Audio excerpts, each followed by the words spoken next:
Guy, he is selling halal cat food. So imagine somebody making money by fooling people by saying to them, there is something have to do with cats. It is kosher food. And if your cat shouldn't eat kosher food, brother, your cat will go to hell. Do you want your cat to go to hell?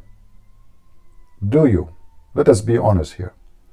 So this is really Dawah promoting in the beginning, even though this is not my topic today, but this is how we started with. Listen and love.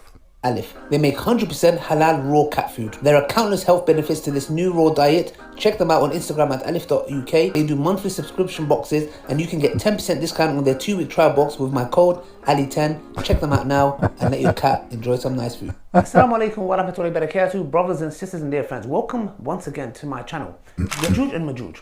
Allah subhanahu wa ta'ala talks about them in the Quran and they are mentioned specifically in a hadith, brothers and sisters. Now, one thing that a lot of people make a mistake, which I've seen, people of knowledge, is that they try to comprehend and understand who is Yajuj and Majuj? Where are they? How could they stay in a cave for so long and dig, and just when they're about to come out, and obviously there's issues, some say there's issues with that narration, etc. Some parts of it, are not authentic, whatever it may be. I'm not trying to get into that, okay? And then Dhul Qarnayn, and there's so many speculations, etc. And a lot of people come and they're like, some people even get into doubt with this matter. Some individuals even leave Islam. And I'm like, what's the issue here? Let me tell you guys the crux of the matter, because he just mentioned the issue. He said why we need to comprehend. If you notice here that the Muslims, they're not only hypocrite, following Satan, but they don't apply the same standard they are asking for when it's come to Islam or other belief. So the Muslim, he want to comprehend how the Trinity work. The Muslim want to comprehend how Jesus can be God. The Muslim want to comprehend anything as long as it's not Islamic. The second it is Islamic, he should not comprehend, because the second he tries to comprehend, he will leave the cult of Muhammad. So why people need to comprehend? What is exactly the problem? Why you people need to do that? Why you do that? You should not do that. To comprehend is a sin. And he mentioned that people leave Islam really when they try to comprehend. If we listen more, you will see how stupid things can get. There are a lot of people and a lot of individuals who've tried to make people understand this and even push the narrative of these certain ex-Muslims, that, people are leaving Islam because of this, apparently, which I just heard one individual. Most of the reasons were because, he couldn't have intimacy with a lot of girls. There's a guy who left Islam because he wanted to do intimacy with a lot of girls. And he is the same guy who made videos about a Muslim, he can have 4 wives and he can have intimacy with four women in the same time. In the same time, he can lie to his wife. Why anyone want to leave Islam because he want to have intimacy with more girls? You can have 4 women in the one bedroom. Potato. You see, do you see how trashy the accuse? The second a person he leave Islam, they try to frame him, accuse him of things like he want to have intimacy. Well, this is a religion of sex. This is a religion, there's nothing in it except sex. Something along those lines, okay? I don't think it was this issue at all, it was more of his desires. The point is this, that we fall for this, and then what we try to do is, in return, is like, I know, let's try to bring it down to a logical level and try to explain it in a logical way. Now, I've seen many people do these videos, okay? Many people, one of those was... This is the same idiot who keep talking about logic. He says it's not logical for God to be 3 in 1. Do you see, Muslims, how hypocrite you are? Should we be logical or we should not be logical? Do we have any Muslim here would like to come and support us? Why, when it's come to Quran, we should not be logical? When it's come to Christianity, we must be logical. And I'm talking about you Muslims. For us, we can be logical, no problem. It doesn't matter where we are. But why you Muslims are being hypocrite? When you try to debunk Christianity, you try to use your own logic, which is a false logic. But Muslims themselves, they cannot be logical. in their own cult. Any Muhammadan would like to join us?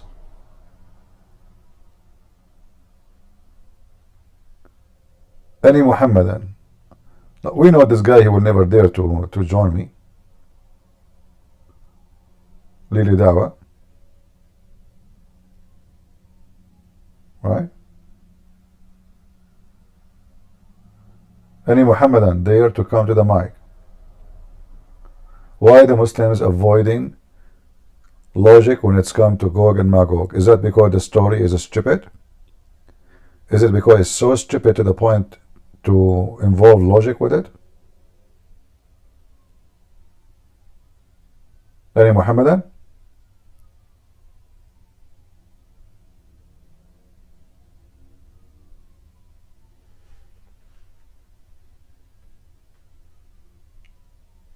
Any Muhammadan? There is a person in the chat, his name is Proud Muslim. I don't know what proud about, why he's proud. Mr. Muhammadan, how are you doing? Go ahead. I don't hear you. I don't know. I'm not doing very good. I came onto the group, I was waiting for you for 4 hours. All right. And then they accused me of being Mohammedan. So now I'm Muslim. So you are not Muhammad? I don't know. Are you a Muslim or what? I don't know. No, I'm not. Okay. I was falsely accused like Adam. All right. Because So you call my name there. you call yourself Muhammadan. So what is your religion? No, I never changed. They changed my name, yeah.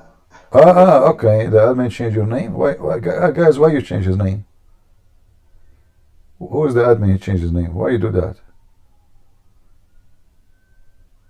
Okay. So my friend, I'm not Adam.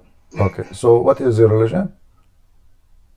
I'm Christian. All right. How I can help you? No, I just came to prove myself that I'm not a Mohammedan. All right. Okay, guys. Admin, please don't change the name of anyone, even if somebody call himself anything. That's not of your business. I don't like that. Yes, and just explain them Zunaid is warrior. Yeah. So No. It doesn't matter. Unless somebody is in filthy language, like the F word, etc., in his name, then we kick him out. We do not need to change his name. But there is no need to change the name of anyone. Otherwise, we are going to change the rules of admins. Be careful. All right. Thank you, Christian Warrior. You can log off. Do we have any Muhammadan here?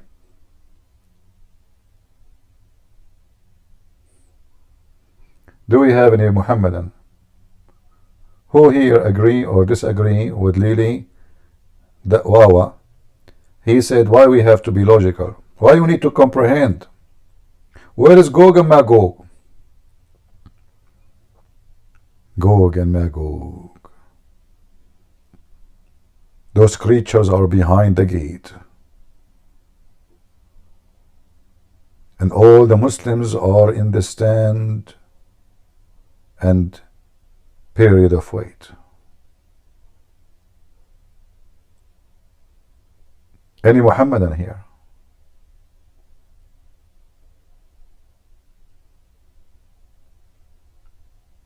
So we continue the video then?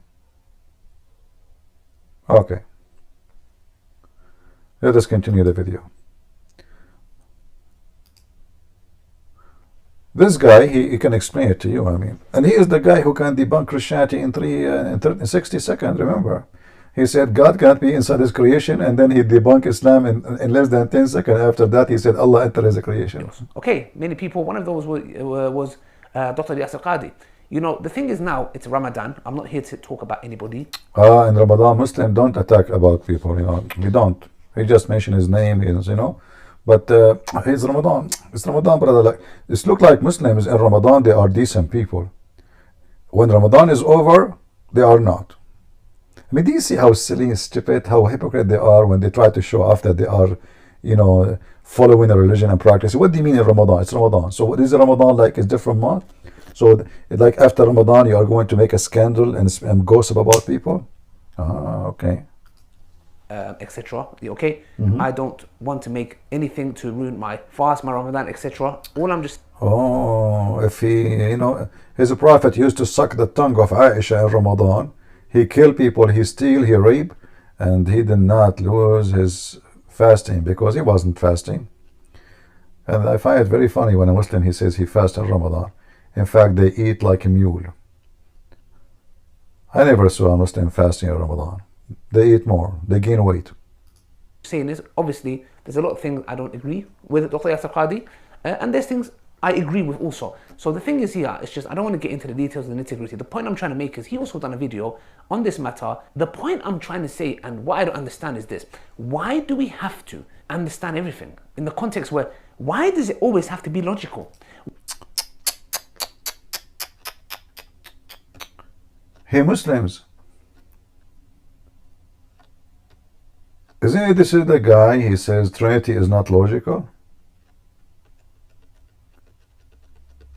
Isn't it you Muslim, you have a big mouth, speak about logic?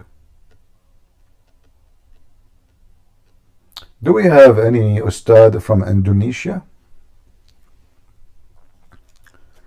I am thinking to make an Indonesian channel and use subtitle in Indonesian language only.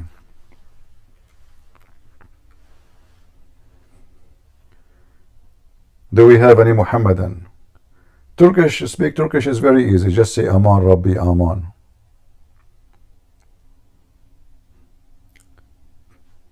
Turkish who claim to be believers are the last one to call themselves believers.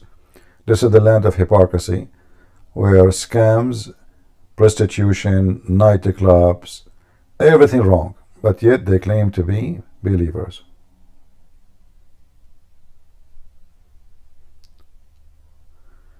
Do we have any Muhammadan here? Who is a Muhammadan can tell us why we should avoid logic when we speak about Muhammad and his book?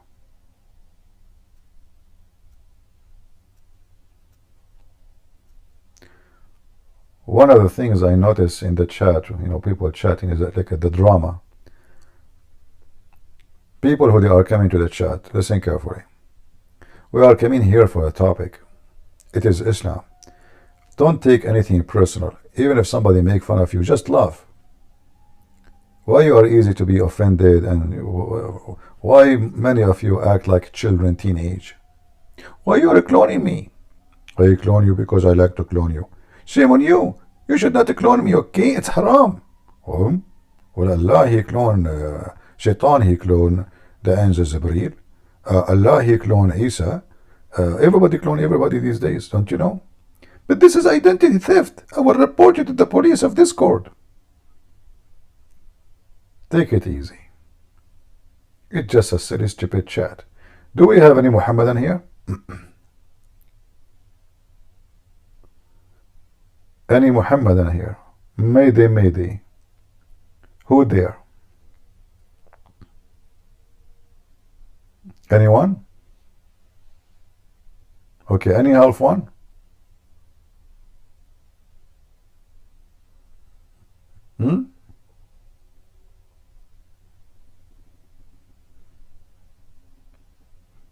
Surah Al-Fatiha.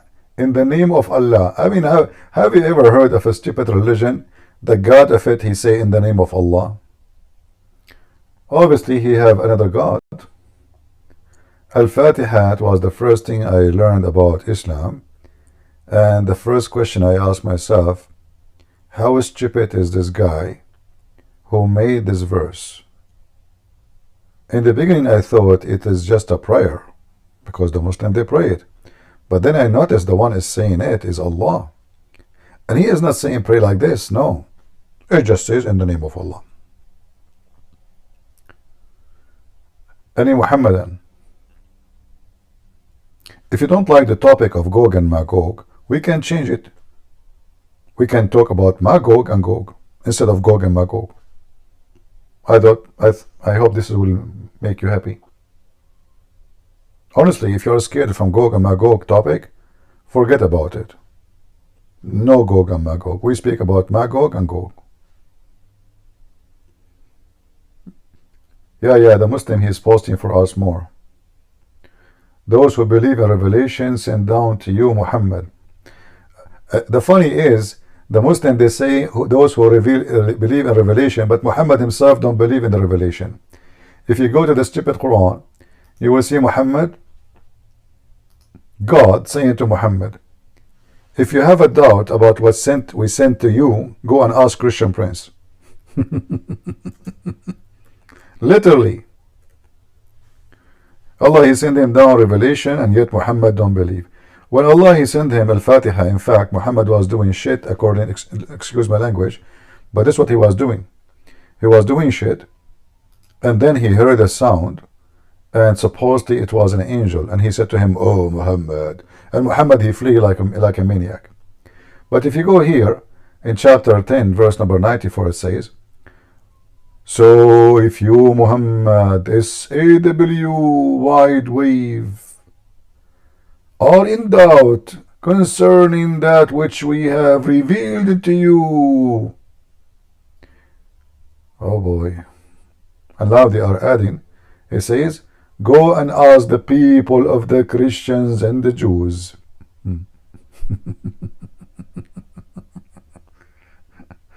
And by the way, look what they add here. Look what they add. Concerning which were revealed to you, i.e., your name written in the Torah. What a big fat liars. Where it says that? You change the translation. Look what it says. You cannot, and you should not, ever take a Muslim translation for the Quran, ever for granted. They lie. What happened? Where is your name? It's about what, and why Muhammad will have a doubt about it? Isn't it this is a big sin that the Prophet of Allah himself, he don't believe that he is a Prophet of Allah? Anyone?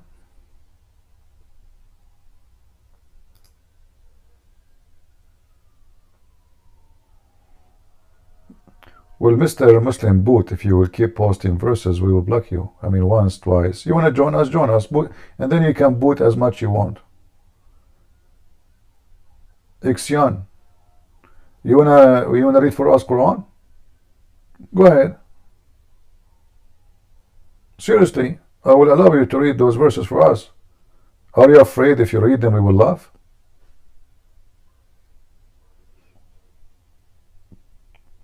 We don't want to start with the Christians, Christo, please. We want Muslims. Do you hear me? Yeah, but we want Muslims for now, if you don't mind. I just want to say that the translation. I don't hear you. What? I'm saying the translation is not translation. The opinion of a scholar in English of the verse. The translation is not translation. It's an opinion. Yeah, opinion of a scholar. Just type it. Oh, okay. Well, that will not fix it. Still, you cannot add to a book of God any opinion. Otherwise, this is a corruption. Yeah, but the Muslims do that. No. First of all, they don't agree about what you just said. Secondly, nowhere it says this is about his name. Where it says that? Like there's a hint. It says, yeah. If you read the translation of the Bible, it is by a whole team of one word after word they translated. The Muslim asked someone random, okay, like Sahih International, Hassan Ali, or any other translator, it is someone like explaining in English the way he thinks his opinion. I know, but my friend, this does not change anything. Doesn't matter. Still, we are confirming that all translation is false, because simply, even Muslims don't agree with the translation of the translators. This is why, if you say to a Muslim, what translation you accept, he said, I don't accept any translation. No, they don't, because all translation will get Muhammad busted. They will make poo-poo no matter what. However, sorry. Tell you that I don't agree with the translation. You ask, let's read it in Arabic. He said, I don't know how to read Arabic. Yeah, this is silly. However, when a Muslim he say this is about Muhammad, his name in the Torah, where he got this from? The scholar, this is scholars, they say that. Where they get this is about Muhammad, his name in the Torah? Nowhere. It says will drop. if you have a doubt about what we revealed to you, like is the verse before it says that like your name is written in their book? No. What about the verse before it? No. What about the verse before it? No. What about the verse before it? No. So how that is about Muhammad? Muhammad obviously proven that he have a problem, he have mental issue. As an example, Muhammad, he tried to commit suicide, right? Many times. And there is no reason for anyone to commit suicide unless he is mentally ill or suffering from a very, very bad depression, which is kind of, mental illness anyway. It's like struggling, you have a, I'm not trying to insult by saying mental illness. It can happen to anyone, any human being, but obviously there is no balance in the chemical of the brain. And then you ask yourself, well, this is a prophet of God, chosen by Allah, yet he himself don't believe that he is a prophet of God. And as you see in the hadith, I'm looking for it, he keeps saying, the angel, each time he go to commit suicide, the angel tell him, prophet, you are truly indeed a prophet of Allah. And then Muhammad, he cool down and he don't commit suicide, right? So obviously Muhammad, he have a doubt, and this is not about the Bible or about the Torah. He have a doubt about himself. I'm trying to find the hadith. Where is the hadith? Huh?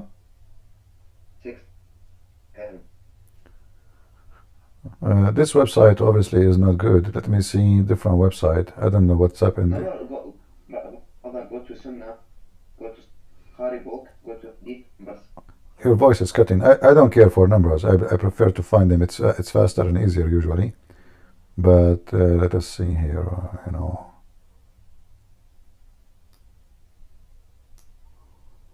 Let me see this website. Amrayan, something like that.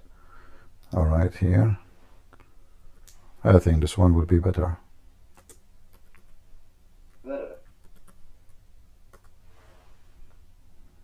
See the Prophet receiving revelation, he make the sound of roaring of it every time. The revelation. You know about prophecy. Your voice is cutting badly, by the way. I can't understand a word. Look like this one. Yeah. Let us add the word يتردى. Okay, your brother I'm saying to you, like the Prophet when he received the revelation, he roared like a camel on. Yeah. You know that? Yeah.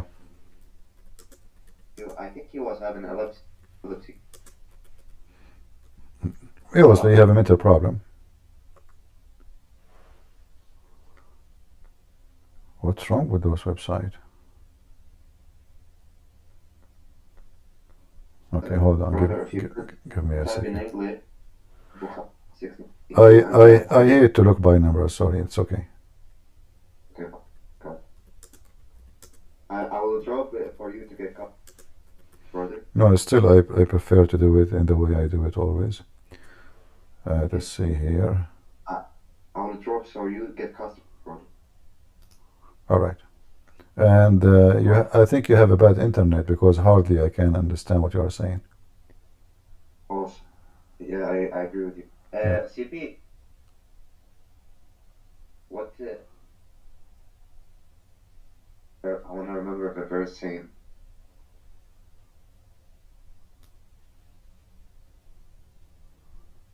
Let us see here.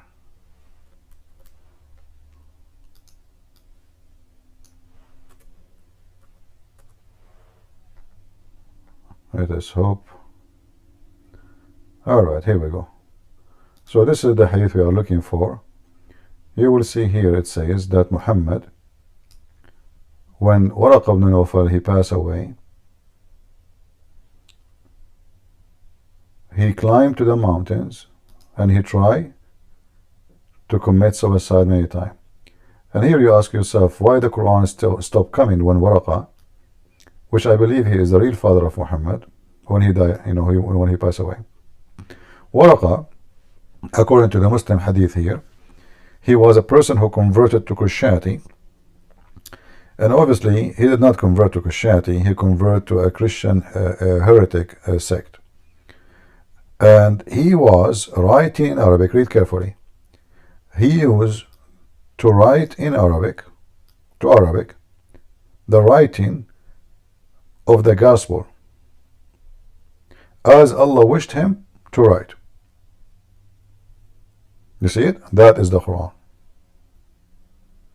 And this is why when this man, he died, here you see that when the Waraqah, he passed away, he becomes so sad, and he tried to commit suicide many times. Why he becomes so sad? First, no more revelation. Read with me. But after a few days, Waraqah died, and the divine inspiration was also paused for a while. And the Prophet becomes so sad, as we have heard, that he intended several times to throw himself from the top of the high mountain. And let me post the link for you, all of you, so you can read it and laugh at this madness religion. Brother, the real problem about this, about him trying to suicide, why he was going to a cave? What a man going to a cave for a whole month? You know, months after month, he go to cave. Why a normal? This is not an issue. No, this is not an issue. Yeah, monks, they stay in a cave for all their life. So what? This is not a problem. No. He was living in a home. I know. But we can say he find a place of meditation alone in that area, which he cannot find in his house. We don't want to be the same as the Muslims, you know, we make things up just to put Muhammad down. No. Going to the cave is not a problem, you know. You might like to go and sit in the wood alone to stay away from the whole world, you know. This is not a reason. But it's obvious that Muhammad, he is mentally ill for many reasons. And this is in front of us is one of them. A person trying to kill himself just because the Quran is not coming. So what? Isn't it your God? You know, don't you believe in your God? Let us say Allah stopped giving him Quran at all. Why he want to kill himself? What is exactly the problem? So all the description for us in the hadith describe that he have a mental issue. He have epilepsy, obviously. And his brain is not functioning right. Plus he's a pedophile. And this is additional proof that he is suffering from mental illness. Pedophile by itself is a mental illness. Because a man, normally, a normal man with normal brain, will not have any, let us say, sexual fantasy by hurting a child. Only mentally ill people, they can or they prefer to have a sexual relationship with the children. A normal person will not do that. Do we have any Muslim here? Do we have any Muhammadan?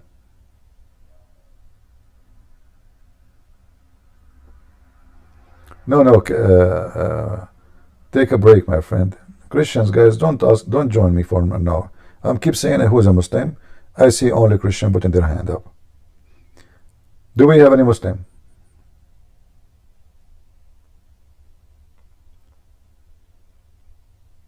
Do we have any Muslim?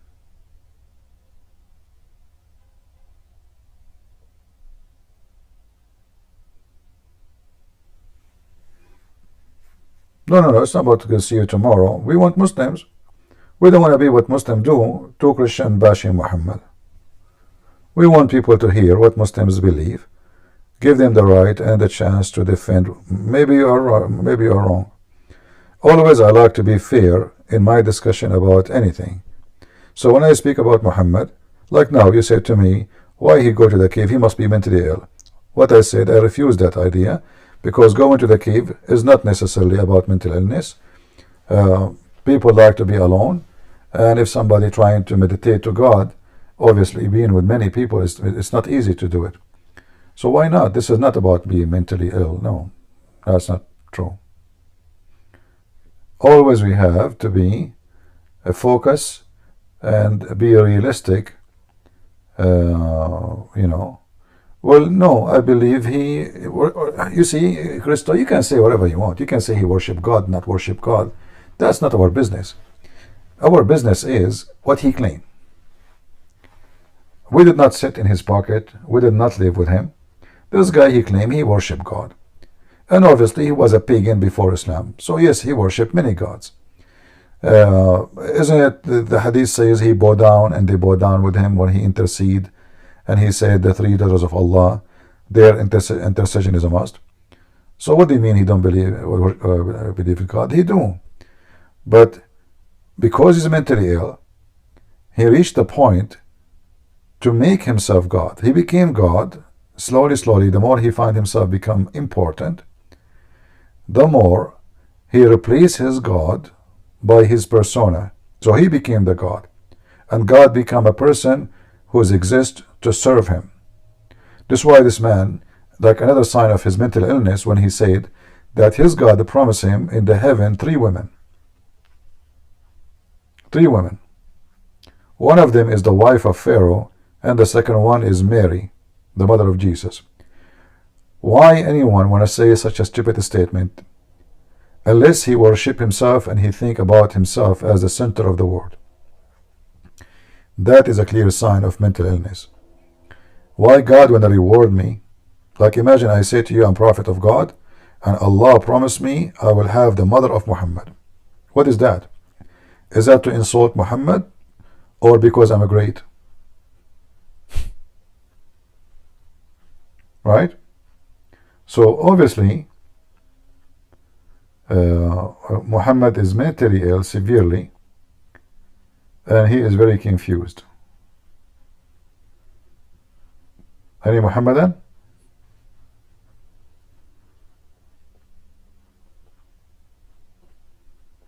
Mayday.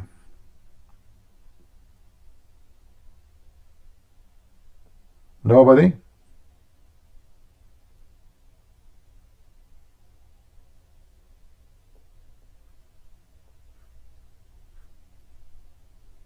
Anyone?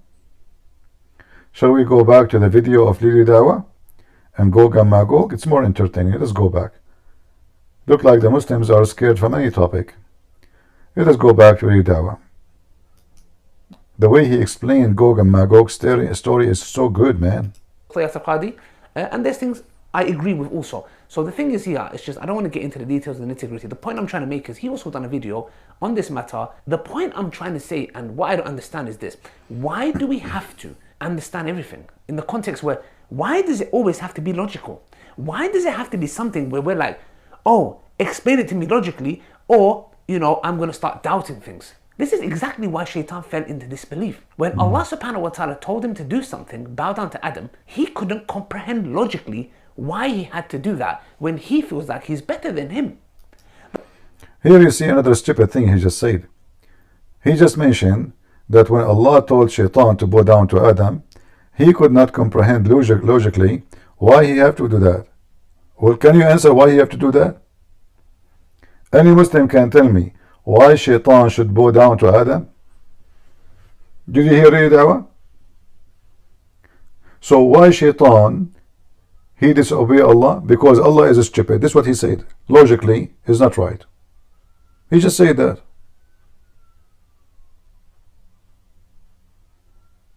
Any Muhammadan?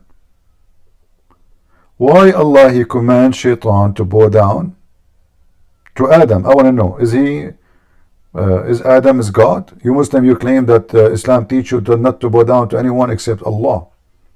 But your God, Allah himself, is the first one commanding mankind to obey and bow down, and even genies, even angels,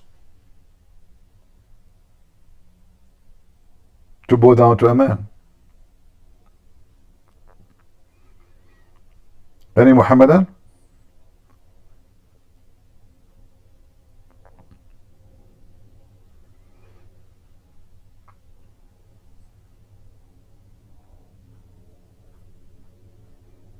Yeah, and they say they don't accept Christianity because Christianity is not logical.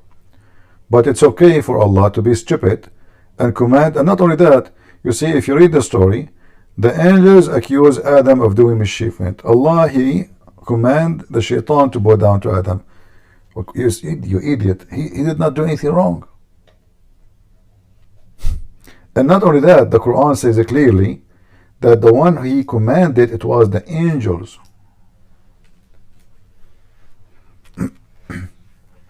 Allah did not command shaitan. Shaitan in Islam is not an angel. He's not a fallen angel. In Islam, shaitan is a genie, and genie are different creatures from angels. Angels are made of light in Islam. Genie is made of fire. And some Christians, they are confused. They think that the word genie is the same as demon. Muslims don't believe in demon. They don't have demons, so don't go in that side. So Allah, He said supposedly, He is going to create in the earth someone who will inherit the earth. And here you notice yourself, like, okay, who is going to inherit the earth? Like, is the earth, there's people they will live there before? The Muslims are very confused, and some of them they say yes, there are some who used to believe it before, and they were genie, and some even they say they are angels, and Allah destroyed them. And this is coming from the Sabian story. It says here, when the Lord said to the angels, as you see, Allah did not say to the shaitan. And by the way, there was according to Muslims, Allah, He kicked only one genie from heaven, only one. That is shaitan. Because later we will find something stupid. They ask, if Allah kick only one shaitan from heaven, then how the Quran says shaitan and his children's?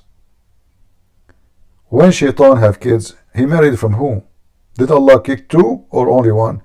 The verse is so clear. Allah, He kicked only one person. He is a genie.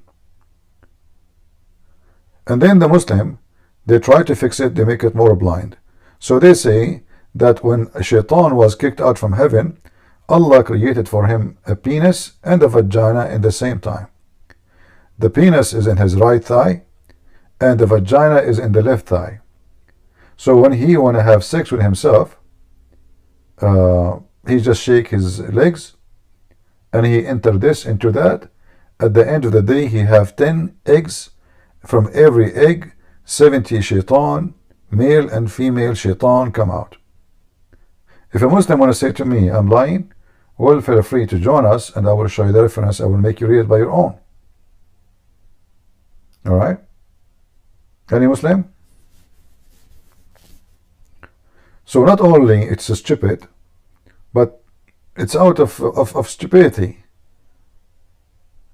Shaitan have nothing to do with the conversation. Allah was talking to the angels. The angels accuse Allah of doing wrong. Allah said to them, He wanted to prove to them that they are wrong. So He did something very silly. He told Adam, this is your dog, or this is your TV, and this is your refrigerator. The name of the TV is TV. The name of the refrigerator is refrigerator. The name of your dog is Susu. And now He came to the angels. He said to them, look at those things. Tell me the names of those things if you are truthful. So Allah accused the angels, all of them, to be a bunch of liars. The angels now, they get scared, like, what the heck? We do not know what the name of the refrigerator, and we do not know the name of the dog, which is Susu. And this is how Allah, He proved that the angels are not telling the truth. And then Allah decided to punish them. So He said to the angels, bow down. Okay, He said to the angels. And then He says, except Iblis, which means shaitan. You stupid, you just say it, only angels bow down. Why Iblis will bow? Imagine I say, all dogs get out, and then I get upset from the cat.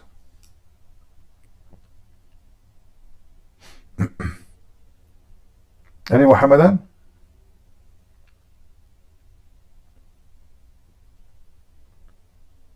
He just said only angels. He did not say, if he say angels and genie bow down, which is not fair, by the way, because the genie did not accuse Adam of anything. They did not do anything wrong. They are not even involved in the conversation.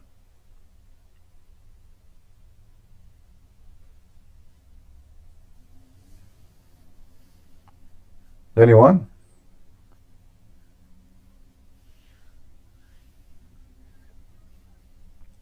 Mayday, Mayday. Any Muhammadan?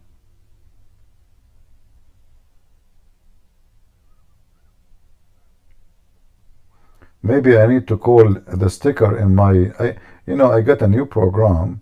You can add stickers. And I found the stickers which like resemble Muhammadan, Abdul. When you ask them a question, they dance around the question. They never answer. Those when they are in Rumble, they will see the guy, the Abdul, dancing. Any Muhammadan, Mayday, Mayday. And by the way, today we could not speak to our sister who have her daughter. She need my help. Her daughter, she was late. She did not show up. So we will try some other day.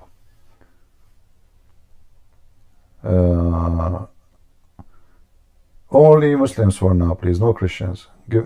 Just have patience. We want Muslims for now. Do we have any Muslim?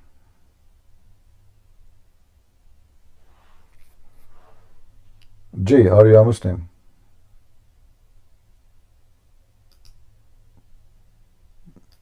Assalamu alaikum. Wa alaikum assalam. What do you like to say to us, Jay? What's the... Well, we are talking about, I don't know what you like. Do you know anything about Gog and Magog? What is that? You don't know who's Gog and Magog? No. What is that? Well, Gog and Magog, supposedly they are creatures, and they have a big ear, and they sleep inside the right ear, and they cover themselves with the left ear. Did you see anybody in your country like that? No. I saw. We have a president, his name is Joe Biden. He sleep anywhere. But, so what do you know about Islam?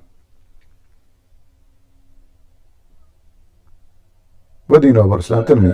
I will talk only about things you know. I'm not going to ask you about things you do not know. That Allah is God, and... Why is God? Why is God? How you know He's God? Well, Allah in Arabic means God, right? No. Allah in Arabic is not a word mean God. It's a word. It's a name of God. You Muslim, don't you say Allah is the name of God? Because if the word Allah mean God, then you Muslim, when you take Shahada, you say there's no God but God. And that would be silly. Imagine I say there's no banana but banana. Right? Yeah, sure. Okay, so it's a name. So now how you know that this person, Allah, is God? Well, Allah isn't a person, so... He is not a person? No. What he is then? He's God. Okay, but how you know he's God?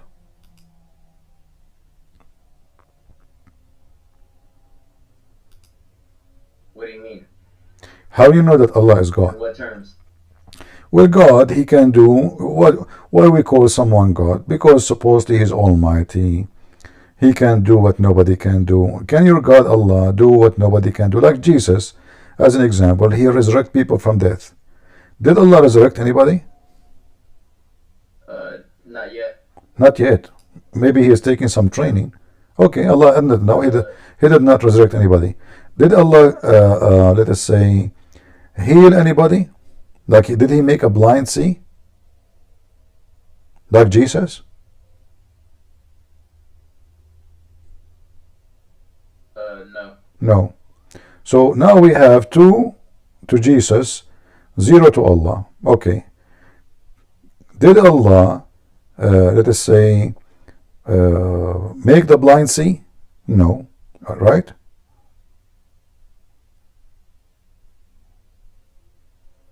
Allah did not make the blind see. Jesus, he did. Correct? Is there proof or no? Well, the Bible says and the Quran says that Jesus, he healed the blind, and he even created from the mud the bird. So all of those proving to us that God can do what Jesus can do. Allah could not do anything to of them.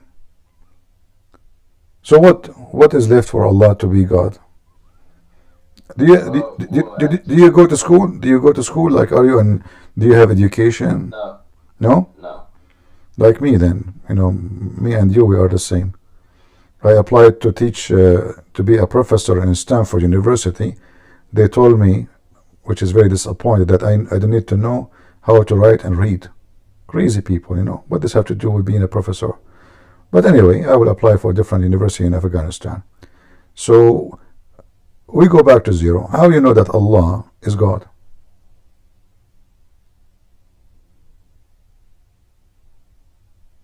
Well, because Allah was the one that created the universe and all things. How you know how you can be sure that he created anything?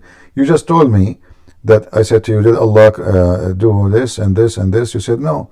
So if Allah cannot make the blind see, as Jesus did, if Allah did not resurrect anybody from death, as Jesus did, how you can be sure that Allah is anything? Maybe his fiction name does not exist. How you can be sure?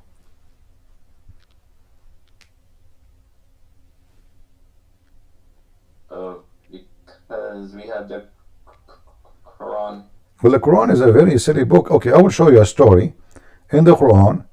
Can you see my screen? Do you see my screen? Yeah. All right.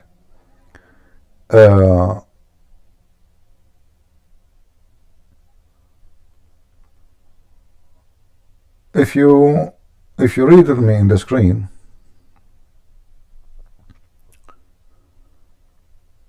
let us see. I will show you this verse. What kind of topic you like me to talk about? Do you like something simple or something complicated? Like, do you like science? Or you like stories, like they are interesting? Like, I have a story. I want to tell you a story first before I go to the Quran, and I need your help. Yeah. I have my grandfather. I bought him a stick, and a very nice stick actually. We bought it from Amazon. And then, because he liked it too much, he hold the stick wherever he go. So one day, he was holding the stick and he was standing and he died. And this stick was so good to the point, my grandfather was standing and he is dead for a year. What do you think about what happened to my grandfather? Standing for a year, imagine, brother. Was he a Muslim? Oh yeah, my grandfather was a Muslim Hindu. But this is the question now. He is holding the stick, and this is why nobody noticed that he is dead for a year, 1 year, 12 months.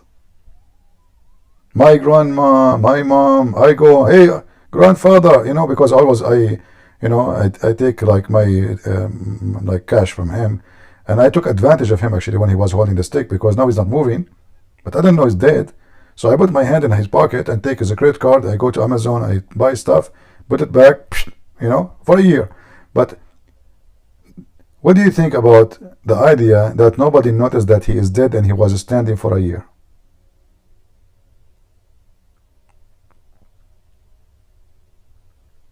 I don't know, honestly. Is it possible that somebody he die and he can stay standing for a year? Maybe, yes. It's possible, yeah, especially if he's my grandfather. Oh, okay. Well, I don't know. I thought if somebody died, in a few days, a second day, he would start to smell bad and his body will start decay. And if somebody have heart attack and he's standing, he will fall down in the ground. Have you ever heard of somebody, he dies standing and stays standing? Yeah. Really? Like who? Can you give me the name? Yeah, there's a Orthodox bishop that actually passed away. Yeah, but he's still standing until now? Yeah. Oh, really? Can you give me his name?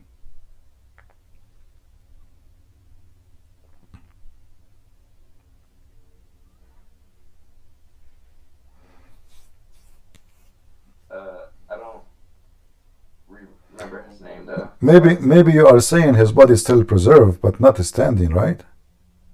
Yeah, sure, yeah. Yeah. His body is preserved. Okay, that's a miracle. That's amazing. That's beautiful. But we are talking about a guy who died and he is standing. I never heard of somebody like this. What do you think?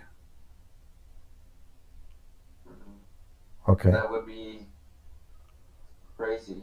That would be crazy. Sure. Yeah. I know when I say that to people, they say to me, "You are stupid. You are lying," and and they accuse me of lying. Especially, I have no witnesses except my mom and me, and 96 cousins. Over the age of 18, all of them are boys. We used to go to my grandfather's bedroom and look at him when he's standing for a year. Still, people don't believe us. At that time, there was no telephone, like no camera. This was like 10,000 years ago. But anyway, if this is if I say this to you, the crazy story, did you believe in it, or you think it's not right? No, I believe you. You believe me? Yeah. Why you believe me? What if I'm lying?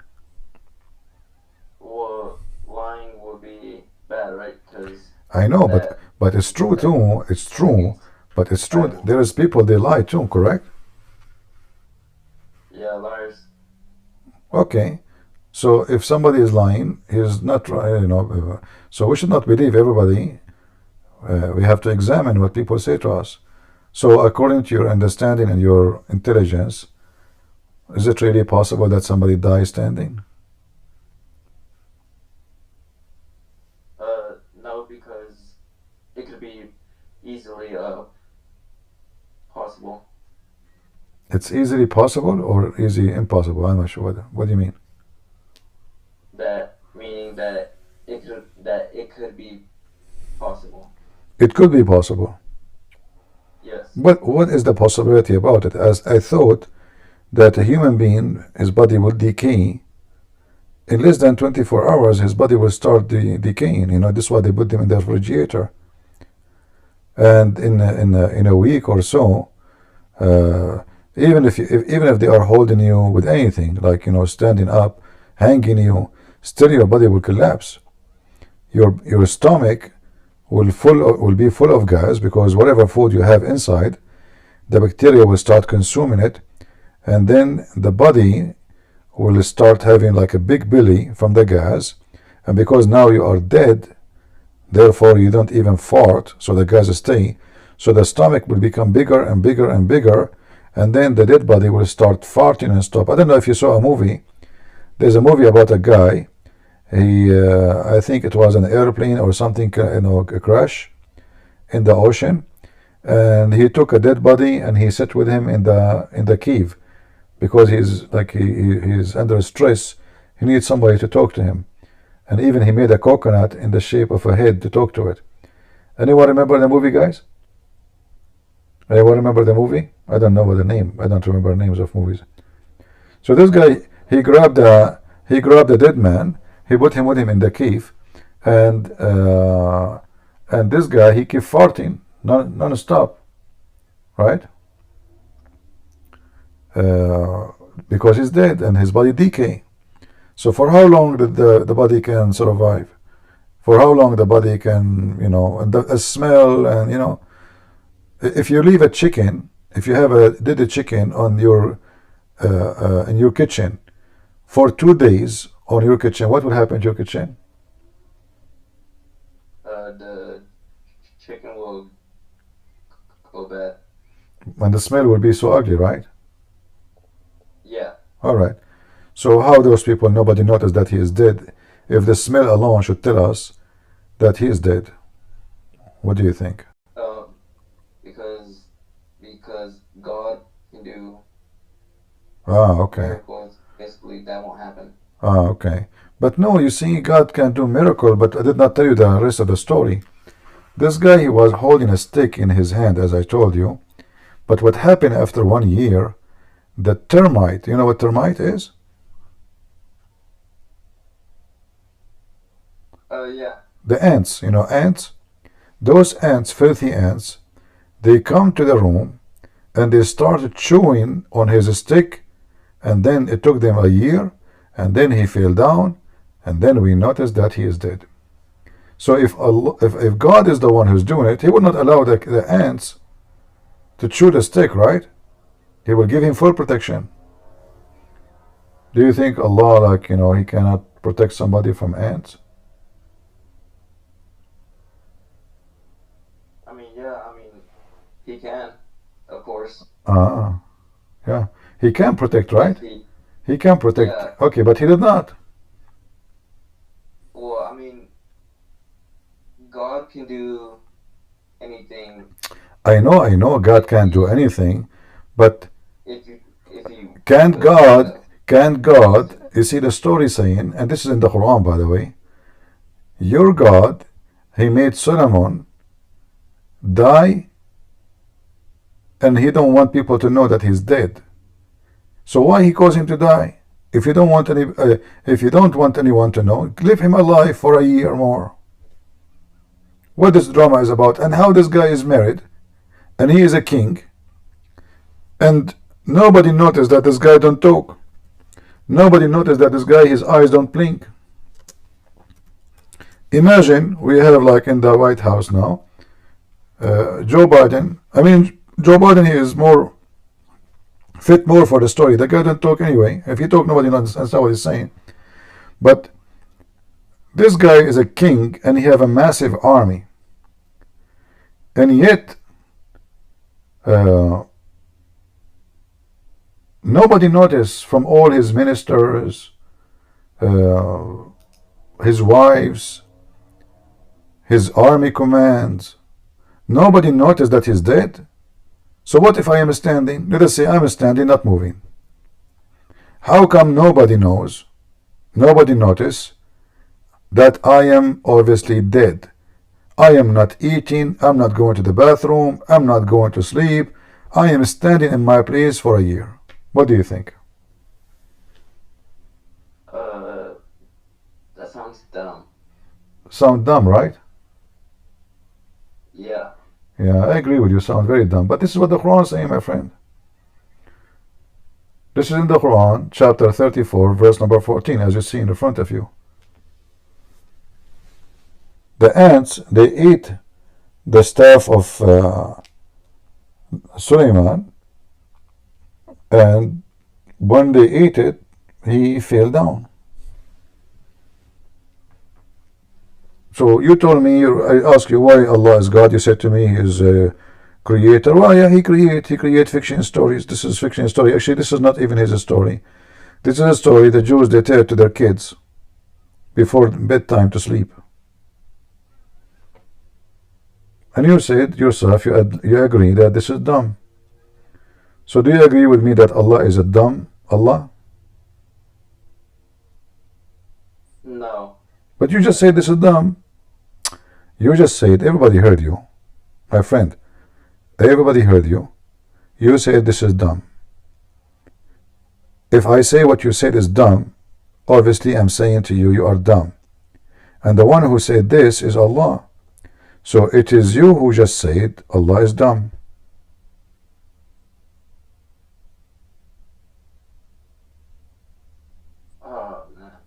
You're right, yeah. Yeah. So you just left Islam, my friend. I'm happy for you. Islam is not good for you. Very stupid religion. Allah is dumb. Hey people, anyone would like to believe in a God is a dumb God? Nobody. Do you? No, but like, why not though? How is God and He's dumb? Okay, if you wanna worship something dumb, the earth is full of dumb people. Go and marry a dumb woman. She will have a dumb wife. At least you can kiss her. She will be useful. This God is dumb. He's saying stupid stories, and there's no use of him. Marry a dumb woman. She will make you every day dumb burger, and she will make for you dumb children's, and she will give you a dumb life. And you can, like, have a better life with her. Me, myself, I'm going to marry a dumb wife. Like I ask her, what we have for lunch? She will say to me, who is lunch? She think it's a guy, Yeah. So what do you mean? It's a dumb God, he's a dumb. That means he's stupid. How he is God, but he's stupid?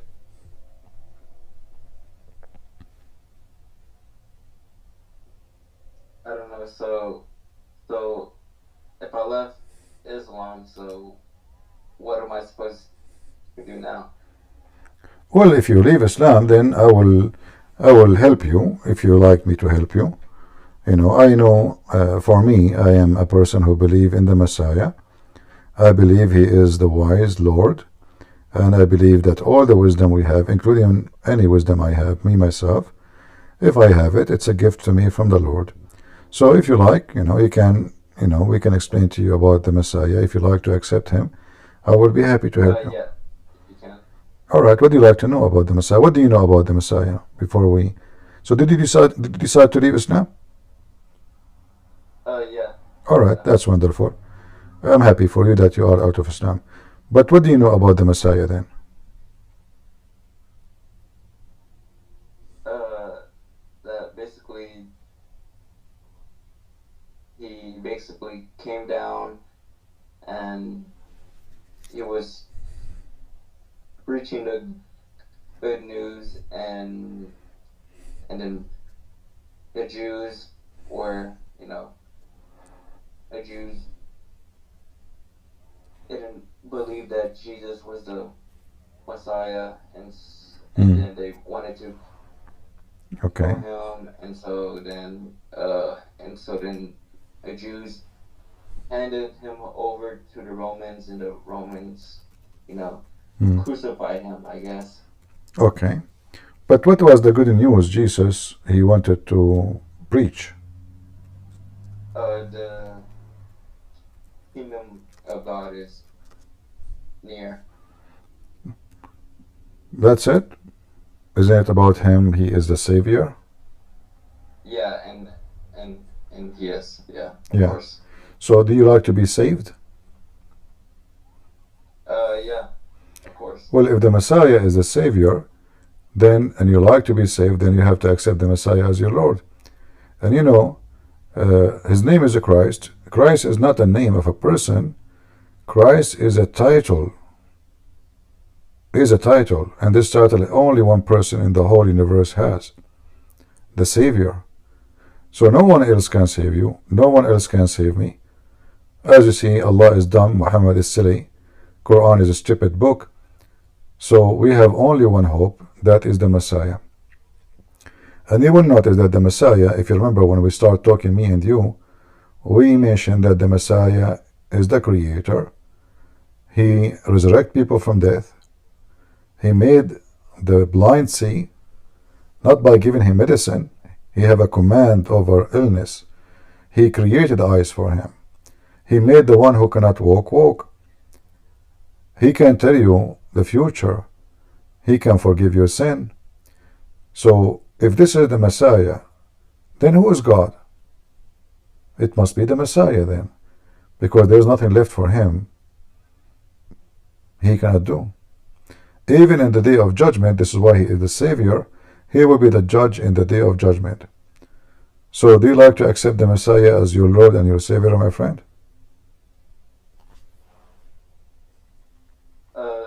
Yeah, and also, do you accept the Messiah as your Lord? yes. I mean to that, we are happy for you. If there is any question you'd like me to answer you about the Messiah, because I want you to know more, not only just to believe in him. I'm happy for you that you decide to leave Islam today now, and you became a Christian. But we don't want you to be Christian just by name. We want you to be a Christian who knows. So if there is any question you would like me to explain.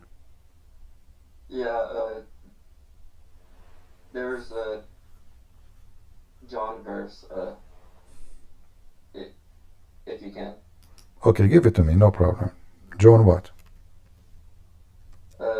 John 17:3. All right. Well, John 17:3 You see, are you a kind of a person who like to read a verse in a book, or you read the book? A book. All right. Well, So in order to read John, we have to go and read John. So John 17, it says, I will play the audio for you actually, and let us hear it together. Is that okay? yeah. All right. Let us see what John Chapter 17 saying. Jesus spoke these words, lifted up his eyes to heaven, Okay. and said, Father, the hour has come. Glorify your Son, that your Son also may glorify you, as you have given him authority over all flesh, that he should give eternal life to as many as you have given him. And this is eternal life, that they may know you, the only true God, and Jesus Christ, whom you have sent. I have glorified you on the earth. I have finished the work which you have given me to do. And now, O Father, glorify me together with yourself, with the glory which I had with you before the world was. All right. I have manifested your name to the men. We will continue. Let us stop here one by one. Did Jesus say in that chapter the following? Did he call the one he is speaking to, call him the Father? Yeah. All right. And then did he say that glorify your Son?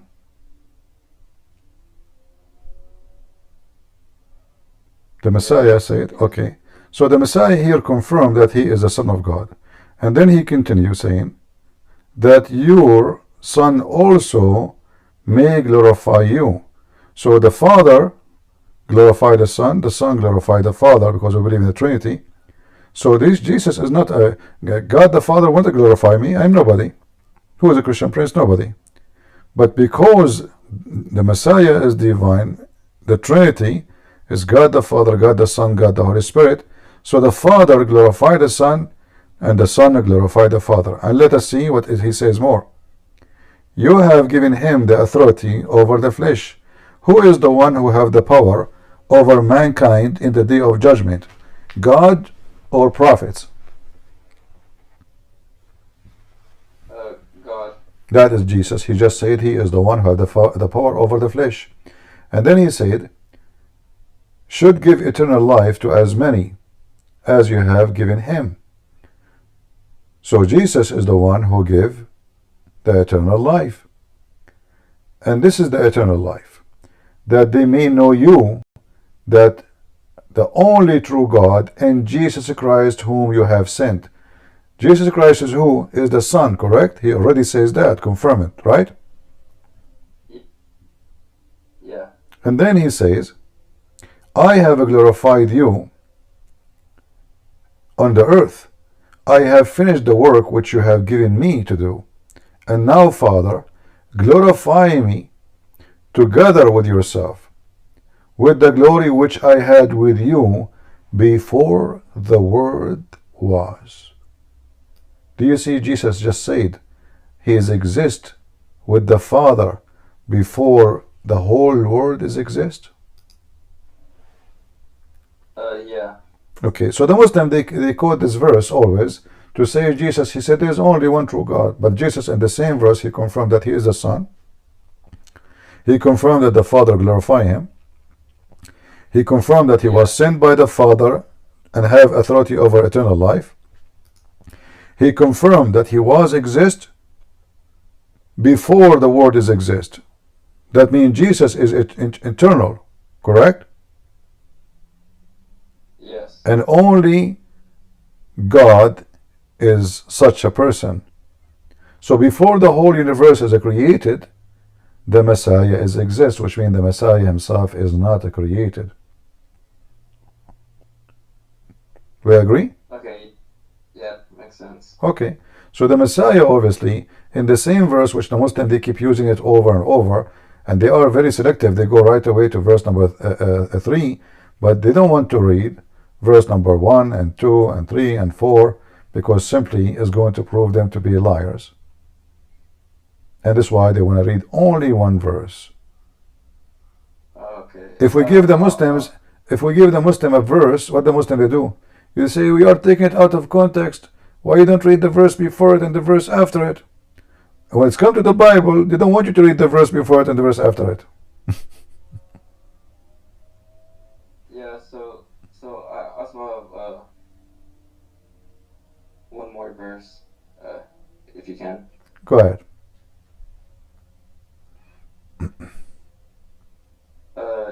It'll be Matthew 26:39. Okay. What is the problem with this verse?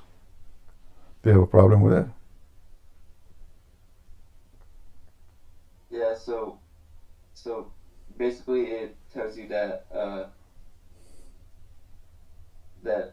that Jesus is begging to remove the cup. So Yeah. basically meaning that. Well, you see, actually, this is a refute Islam, because the Muslim they say that your God he committed suicide, right? Which is absolutely false. The Messiah he knew what they will do, and the Messiah obviously he don't like the idea of somebody, and especially he is divine. Somebody will come and he will bring humility to him. Nobody will like it, even us as a human, right? So what the Messiah is asking the Father, you will notice here, this is additional proof of the Trinity. But the Messiah, when he say, I will not drink the cup of this cup first, when you talk about this verse, actually, I think you gave me the wrong verse, right? No, it's Matthew 26:39. 26:39. Yeah. Okay, well, I don't know. It's I don't see what you are saying. I thought you are quoting different verse actually. Can you read for us? Yeah. So it says, and going a little farther, he fell on his face and prayed, my Father, if it is possible, let this cup. And what verse you are reading? Matthew 26:39. So meaning that okay. Jesus is asking to okay, 39. Okay, 39. All right, 39. Okay. All right. Okay. Yeah. Okay. So you are right now. Actually, I got you right in the beginning, but then I got confused which number you are talking about. Yeah, but you notice here, as I told you, the Messiah is in total agreement with the Father. Let your will be done. But the Messiah is not in the favor of what will happen. But the Messiah he knew, and this is additional proof that the Messiah is God. How I know that they will crucify me? How I know what they will happen to me? He knew. He can see tomorrow. So he's asking the Father. The Son is asking the Father, if this is possible, I don't like it. I don't like to do this. It's not really what I'm looking for. But let your will be done. If this is your will, here you notice that the Son is always obedience to the Father. This is why in Christianity it's obvious. The word Father is about the one who have more authority than the one who is called Son. The Son is obeying the Father. That's why we Christian, we believe that the Son is born of the Father, not the Father is born of the Son. So here Jesus did not refuse. He accept, even though it is not what really he liked to do. And this is a proof again that the Muslims they lie when they say that it's our God who liked to commit suicide. He did not call the Jews to kill him. He did not ask the Jews to kill him. He knew that the Jews they are going to do that.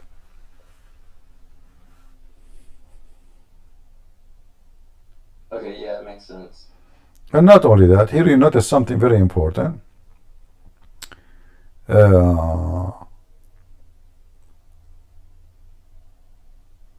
If Jesus, he don't want, like we hear many, they say to you that the Christians, they when they say they are saved by the blood of Jesus, they celebrate the killing of an innocent person who died for their sin. This is what they say. Is it fair? This is what they say. If Jesus commit no sin, is it fair that he die for our sin? This is not about fair and not fair. It is not Jesus who called the Jews and say, hey, come and take me to court and kill me. It's not the Christians who call the Jews, says, hey, kill Jesus, correct? We did not.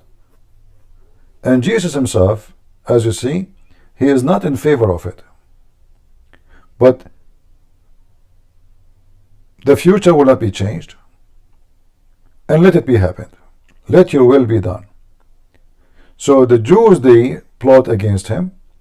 The Roman, they execute.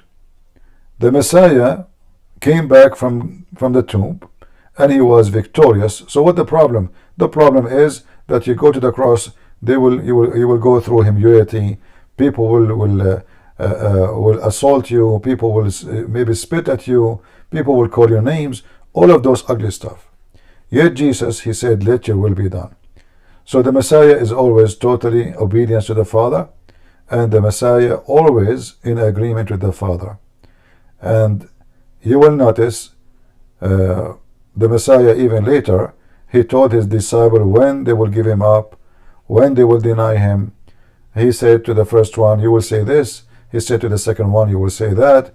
He will say, like when the rooster in the morning, he make the sound, you will deny me, etc. And it's exactly one by one, all of them happen. So the story here confirms to us many things. The Messiah don't deserve to be crucified. The Messiah, yet even though he don't deserve, he is willing to go for it. The Messiah is totally obedient to the Father. And the Messiah, he knew the future exactly by details about what will happen. And this is why actually he was asking the Father that if it's possible to remove away this cup, because he knew.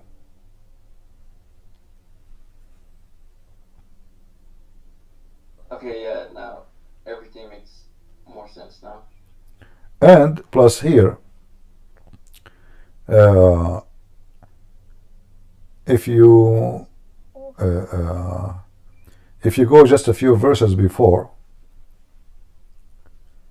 as an example, verse number 31, Jesus said to them that you will deny me, right? Yeah. The Messiah, he told them that you will deny me. And he told Peter, you will stumble. Yeah. And Jesus, he assured them of what will happen next. Even though Peter, in verse number 35, he says, Peter said to him, even I have to die with you. I will not deny you. And then what will happen is the opposite. So the Messiah never says something doesn't come true, and he has full knowledge of the truth and of the future. And that again is a clear evidence of the Messiah, who is he, and his nature as divine, the Son of God who come to earth.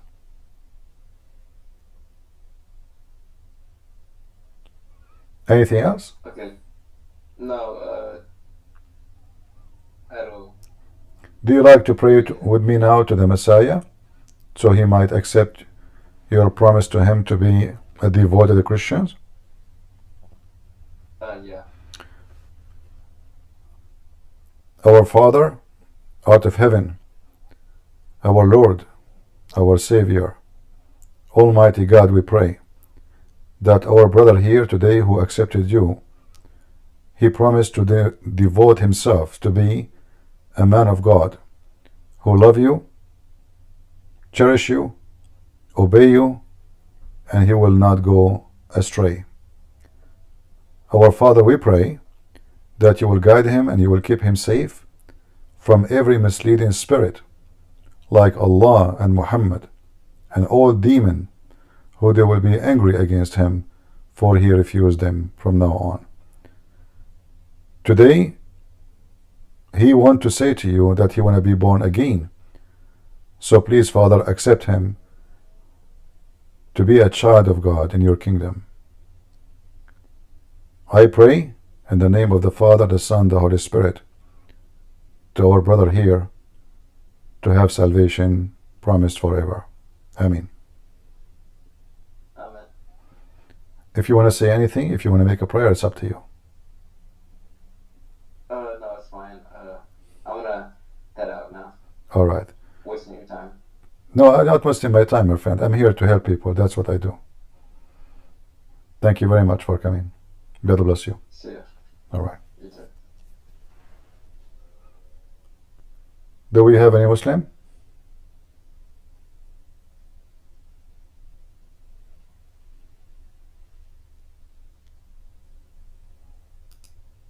All right, we have Jay.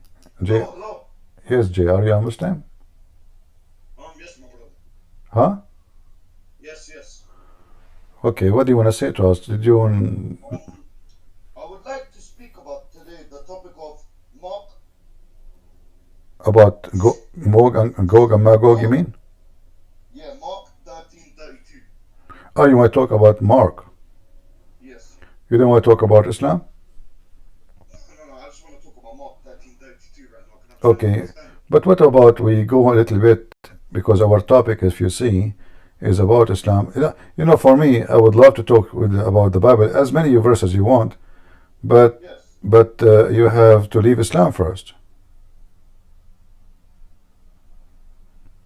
Because this my topic here is about Islam. What happened always, I go and I say, okay, who can explain Islam to us? The Muslim, they come to us, the Muslim, they come, and they want to talk about what? They want to talk about anything except Islam. Okay, we can speak about Islam. All right. Sorry?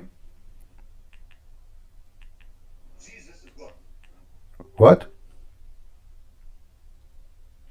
Fuck your mama, you little piece of shit, you child predator piece of shit. Oh, fuck your mama. Satanic people. All right. The demon inside them have to speak. You made me laugh. You think you made me angry? It's you who's upset. I'm afraid that you will have a heart attack. You're upset because your brother, he just left the demon of Muhammad, and he became a Christian. He became our brother. That's why you're upset. They don't want to talk about Islam. They want to talk about the Bible. They don't know their religion. They have no idea what the religion is teaching. And suddenly they become expert in the Bible. And they quote for you a verse only, one verse. Do we have any Muhammadan?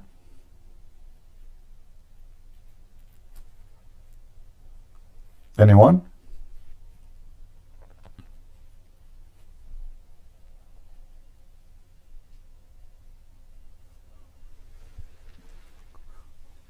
Well, a person, he speaks such a language, obviously, we know what kind of a person he is. And obviously, he is a very devoted Muslim. You see, even Muhammad, you know, today when we were talking in the morning, we mentioned how Muhammad, he used the same language, the F word, speaking to Muslim, even he beat them up. Right? And he claimed that he made a condition with Allah.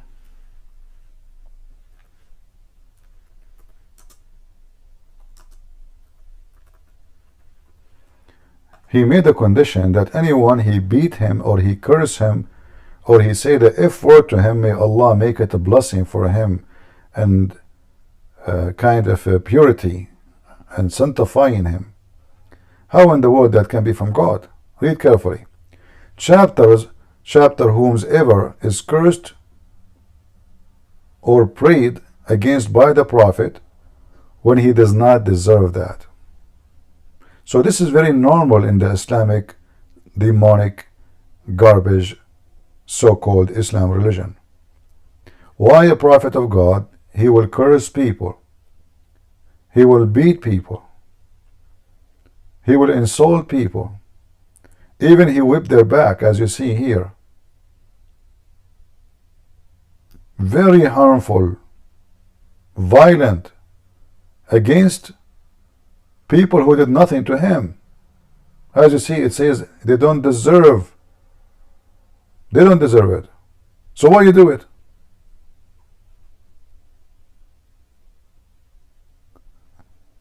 Did Jesus did anything like this? He was unjust to anyone? And how that is going to be a blessing for a person? And why Muhammad praying against a person who don't deserve such a prayer? Don't you know that this is a very ugly sin, to start cursing people who don't deserve? They did not do anything. It says it clearly, as you see in the title, they don't deserve. This is their Muslim website saying that. This is the title of the book. The chapter name, whomever is cursed, reviled, or prayed against by the Prophet when he does not deserve that. Why in the world? And how if I curse him and beat him and be unjust to him, I can solve the problem by saying I pray to Allah to make that a reward for you? How I can do that? So Allah, he reward the unjust of Muhammad to you? Shouldn't he punish Muhammad?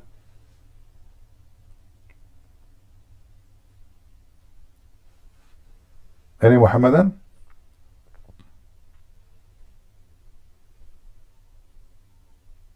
So you can insult me, you can say whatever you want, but that will not change the fact that you are just following the footstep of Muhammad.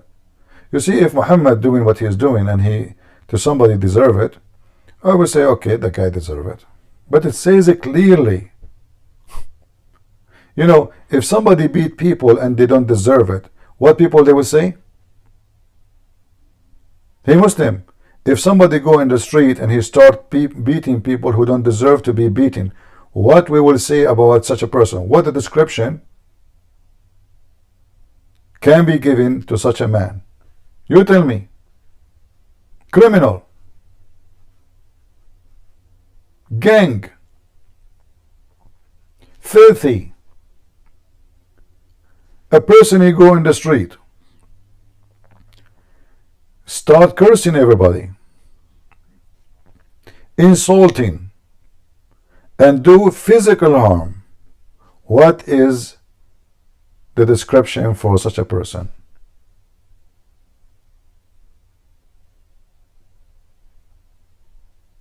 And are you a Muslim?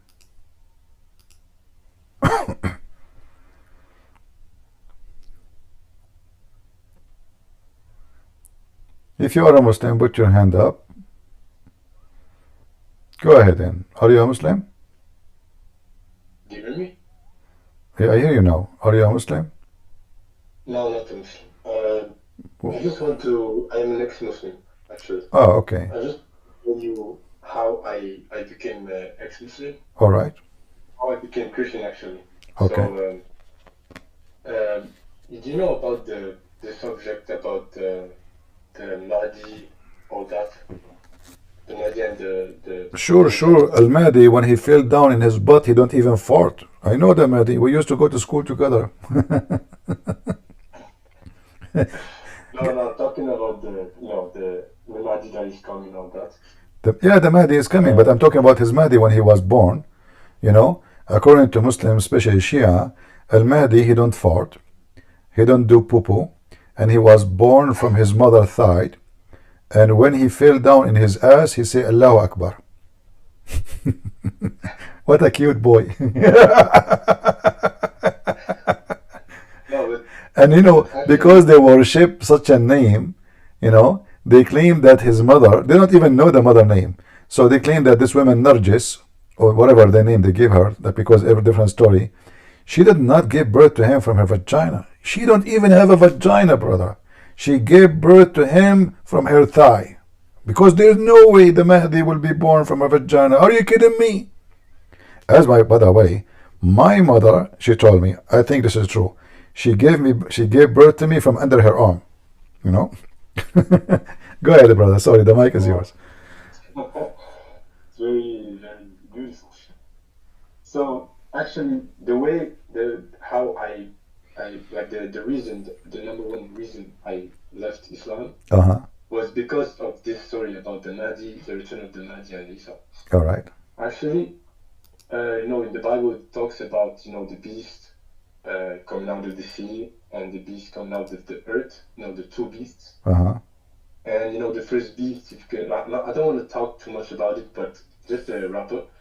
Like the first beast is gonna come like to rule for a period of time, like 3.5 years, I think. And there's like 7 years of tribulations. There's many stories. Okay. That goes with the story of the Mahdi. The Mahdi is gonna live for like. Okay. The Hadith says he's gonna live for 8. Yeah, you are talking about years. When you are talking to me, you are talking about the Hadith of the Sunni or the Shia. I don't actually know. It's like I think it's the one of the Hadith. I look at it. I've looked it up like very fast. Yeah. Talks about he's gonna rule for 7 years, all that, and he's gonna be like the last caliphate, all that, and with him, like there's gonna be Jesus, the Muslim Jesus, not the real Jesus, and he's gonna help him. And that's actually like very similar to the story of the Bible, like the Antichrist and the false prophet. So yeah, that's how I came to the truth. That's when I really started to look more about the Bible, all that. All right. I mean, you can use this as, if you really look onto it, end time prophecies, you can use this to convince like Muslims to. Yeah, but but for us, remember that the Mahdi story is nothing but a fabrication, and I believe the reason it's fabricated because many they force to convert to Islam, and Islam strip anything, let us say, spiritual from their life. And Muhammad is powerless except by war and attacking his neighbors. Actually, even war, almost he was destroyed. It was a bad luck that they did not finish him. The enemy almost they overcome him. So Al-Mahdi was simply a very much similar story about the Messiah. It's like they tried to replace the Messiah story of the Christians with someone, he is a Muslim. They needed somebody to worship. Yeah. The Shia and the Muslim Sunni, they needed someone like the Messiah in their religion. The Messiah obviously belonged to, he's born between the Jews and they belong to the Christians. Obviously, he don't belong to Arabia. So now they try to replace such a name by a new person, and they come with the fabrication of the story of Al-Mahdi. Go ahead. Like the counterfeit. Yeah. Even though it's false, it's all false, I believe that God really used Islam, like the Islam sin, to do his plan. Like Satan really used Islam, and God knows the plan of Satan, and knows what he's gonna do, what he's preparing, like for the final battle. The fight when the Armageddon, I think, something like that. Okay. I believe, I don't want to be very dogmatic, and I don't even know if it's true, but I read the Revelation, and it says like about the beast and the false prophet. It's really, really similar to the stories of the. I mean, if you ask a Muslim maybe after me, you can ask him about the Mahdi, what you believe about the Mahdi and Isa. He's going to say, oh, the Mahdi is going to come to rule 7 years, and with him it's going to be Isa, and then the Mahdi will just, I don't know how he's going to die, but he's going to rule for 7 years, and then it's going to be only Isa for the rest. Like, I think he's going to... Yeah, obviously, as I said, they are just trying to replace the Messiah, that the Messiah is coming back, but they want someone, he is a Muslim, someone from the family of Muhammad. This is why the Shia, they start worshipping the family of Muhammad, paganism is always never die. They never die. So the Muslim Sunni, they have different kind of format of paganism. They don't believe in worshipping the family of Muhammad as gods, but in reality they consider Muhammad God, for he can even cancel the command of Allah. The Shia, they go further and they consider the person like Ali and the person like Muhammad and Fatima and Hassan and Hussein. They consider them, they are from the essence of God. So they are light. They were in the forehead of Allah before the whole world is created. And here you notice, like when Jesus says, Father, I was with you before the world, right? The Muslim now, they replace Jesus, who was with the Father before the world, with the family of Muhammad, including the Mahdi. They are the one who exist before the world. Actually, they believe that the whole world is created for their sake. But isn't it the Bible says everything created by him and for him? Right? Yeah, true. So they are what they are doing, they are just replacing the Messiah. And then they did the same even with Mary. So Mary now, they have their own Mary, that is Fatima. Yeah. You know? The satanic counterfeit. Yeah. So go ahead. We are listening to your story. Sorry, I'm not going to disturb you anymore. Tell us about your story.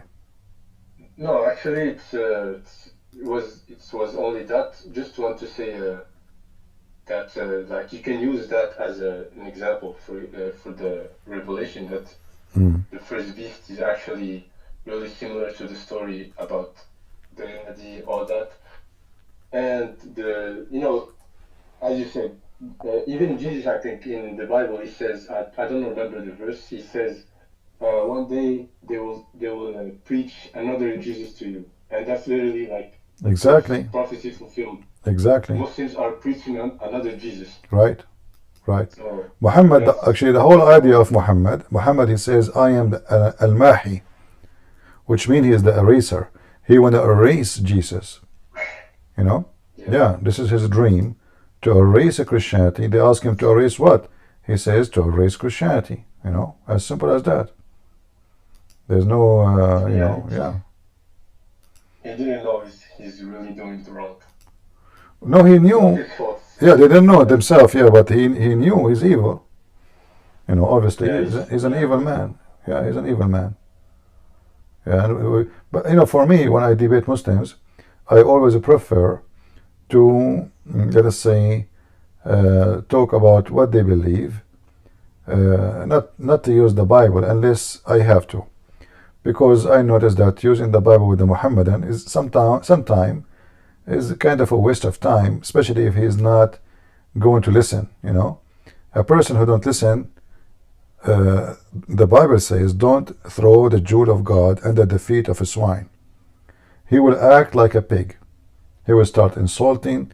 He will start disgracing. So I will not mention the Bible to someone he is not ready for it. So first, what I do, it's like when you format a computer, there is a virus, right? So what do? You need to clean the computer. You don't just go and install. If you put a new operation by reinstalling, still the virus is there. You have to format the computer, clean it from the virus, and then you go and install software. So a Muslim, he is infected. He have infestations of viruses, not only one virus. So in order to give him what is right, we need to first make him stop believing in the falsehood of Muhammad, and after that he will start listening. Before that, it's just a waste of time, mostly, in most of the cases. Yeah, it's very like Islam is very brainwashing. Yeah. When I was Muslim and I was hearing like debates, I was really like, I was listening to a Christian and always thinking, he don't know the truth. He don't know the truth. Like, he can't know the truth. Like, Jesus is God. Like, what is this? Like, it was really brainwashed. Well, Jesus is God. Let us say a Christian, he is brainwashed to believe in Jesus. But give me a reason not to believe. I mean, this person in his book, in the book of the Muhammadan, he resurrect people from death. He create from the mother bird. So now Jesus, he is the creator, or in the worst scenario, he is a creator, and he is a resurrector. Okay, Muhammad, he came 600 years after Jesus, and he gave those names to Allah. In the Quran, Allah have 99 names supposedly. By the way, the Quran doesn't have 99 names. Most of them are fabrication. They are not in the Quran. But the most important names of Allah is the creator and the resurrector. Jesus says, I am the truth. 600 years before Muhammad, Allah in the Quran, his name is the truth, Al-Haq. So who is copying who? And yet they say to you, where Jesus said, I am God, worship me. So Jesus not only he said, I am the life, I am the resurrection, I am the first, I am the last, I am the truth. He did what God does. He raised people from death, which the Quran confirmed that only God can do so. In the history of Islam, there is no man resurrected any human being. In the history of Islam, there is no man was able to create any living being. Only Jesus. No man in the history of Islam was born, yet he have no father. Only Jesus. Adam was not born. The stupid Quran says, because the author of the Quran is shallow in his intelligence, he says the similarity of Isa is the same as Adam. He said to him, be, and he was. Then if we go and check the story of both Isa and Adam, we will find that this is a very stupid statement, because neither Isa, neither Adam was created by saying, be, and he was. Neither. Allah, he created Adam by making mud, using his hands, as the Quran says. He dried him for 40 years. 40 years to dry him. And then after 40 years, he blew his spirit in him. So where is the word be, and he was? Right? This is a very stupid statement. The same for Jesus. According to the Quran, Allah sent the Holy Spirit. And those stories, by the way, Muhammad don't believe in Holy Spirit. Muhammad don't believe in Isa or Jesus. He don't believe in Moses. Muhammad, he's trying to use those names to make the Jews and the Christians believe in him. He's a satanic person, demonic. He believes in God, obviously, but his God is Satan, evil. He says Allah is the best this year, so. Yeah, he have to use, like, you know, there's many cults, many scams, what they do. Like, you know, if I want to make you give me your credit card, what I would do? I will call you, I says, I'm from the bank. We found there is some suspicious activities in your bank account. Please go to this link and immediately change your password. You, if you are not smart enough, you will believe them because they told you from the bank. And they have a website. It looked like the website of the bank. Look exactly like it. You go there, you put the username, the password, bingo. You're screwed. Your money is gone. So in order to scam you, they have to make you believe first that you can trust them. And this is the same of Muhammad. So he said, I believe that Isa is born of a virgin. I believe in all his miracles. But then Isa is nobody. He's no one. I'm going to erase him. Nobody, he died. He didn't die. And yeah, I mean, how can you say that God deceived people that they at the killed someone? At the cross, yeah. Yeah, at 600 years after just telling. Not only that, actually. After they all died. Actually, the story confirmed that the Christians, they have the correct story in their Bible. Why? Because if Allah, he made us see it. So what we should write down? If Allah, he took Jesus, the Jews not notice, nobody noticed. So, and the Christian, they saw All those Christians, thousands, watching the Messiah in the cross.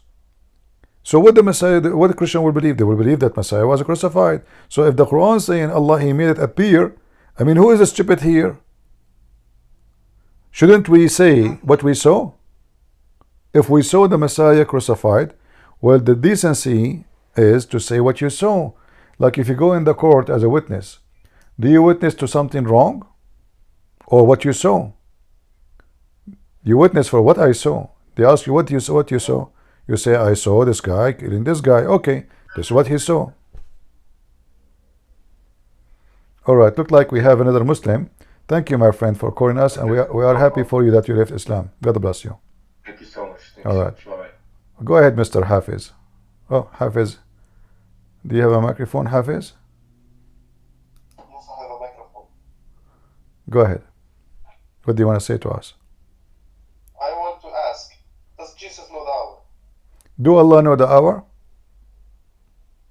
Does Jesus know the hour? I want to ask this question. Jesus, He is the Son of God. The Father is the one who announced the hour.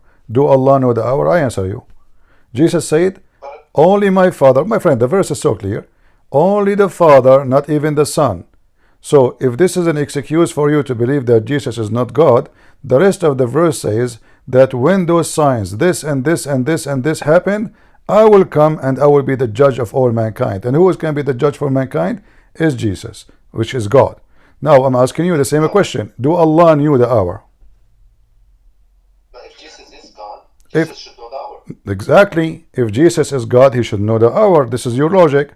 But do your logic work in your religion? It does work. No. If you go, no. If you go, no. In my belief, because we believe in the Trinity, the Son have a job, the Father have a job, the Holy Spirit have a job. So it is the job of the Father to announce the hour, not for the Son. In your religion, do you have a Father and Son? So how you explain to me that your God in the Quran, in chapter of the moon, He says the moon is split and the split as a cleft asunder, and the judgment day is near. Did the judgment day happen? Is the moon splitting a sign of the judgment day? You're moving from the fact.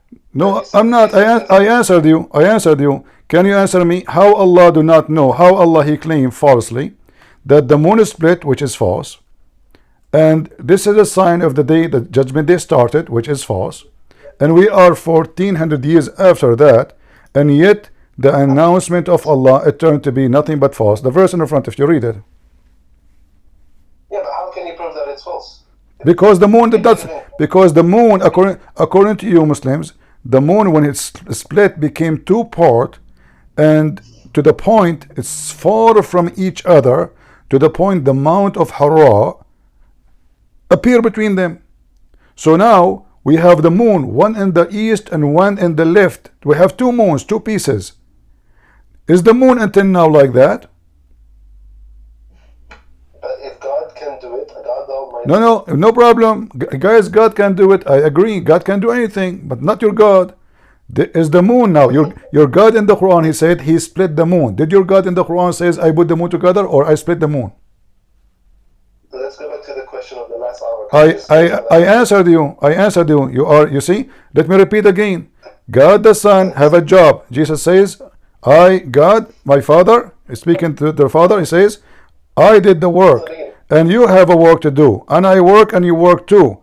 And it is for the Father to announce the hour.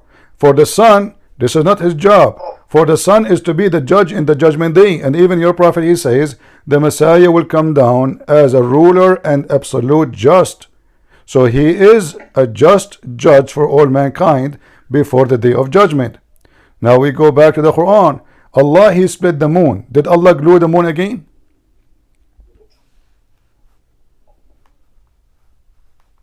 Again, let me speak, if possible. But you're not answering. I'm asking you to speak. Here we go.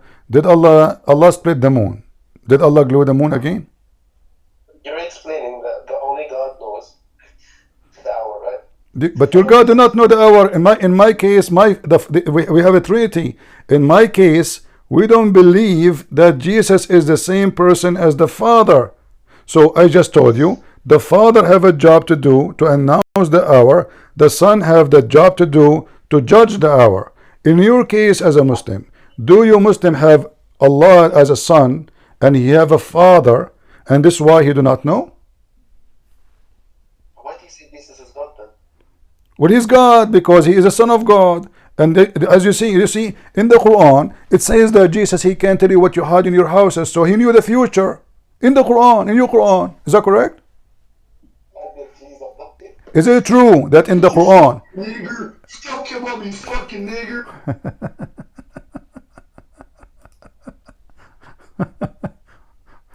A bunch of filthy racists. Do you see how stupid they are? Look at this. And Muhammad, he saw a child. He asked him, when the hour will be? He said, the child will not get old before the hour will come. What the Muslims they say? He don't mean the judgment day. He mean their hour. What hour? Why Muhammad, he knew when the people would die too? Isn't it the Quran says nobody knows when a soul will die save Allah?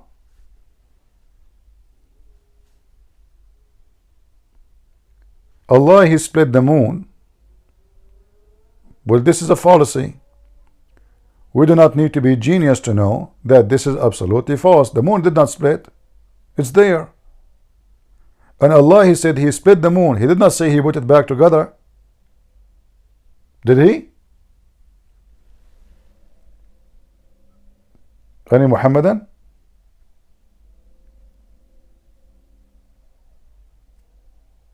They get upset. Their demon come out of them because we are using the name of Jesus. Hafiz, should I ask Allah to split you to pieces like the moon? May Allah split you, Hafiz. What a stupid God. Your God do not even know how the baby is made. How he will know the hour?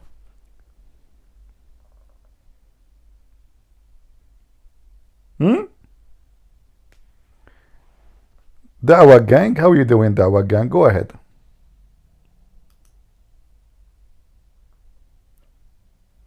Go ahead, Dawah gang.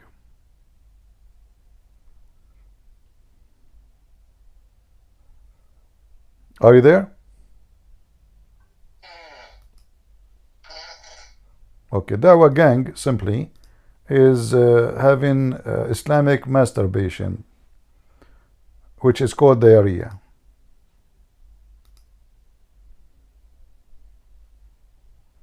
I mean, even your prophet, when he received revelation, he makes sound like this. Shall I show you? Oh, hold on. Your God, how he delivered the Quran to Muhammad. Seriously, how Allah delivered the Quran to Muhammad. Shall we check it out? Let us take a look. According to Muhammad, Muhammad received the Quran as a sound of a bell.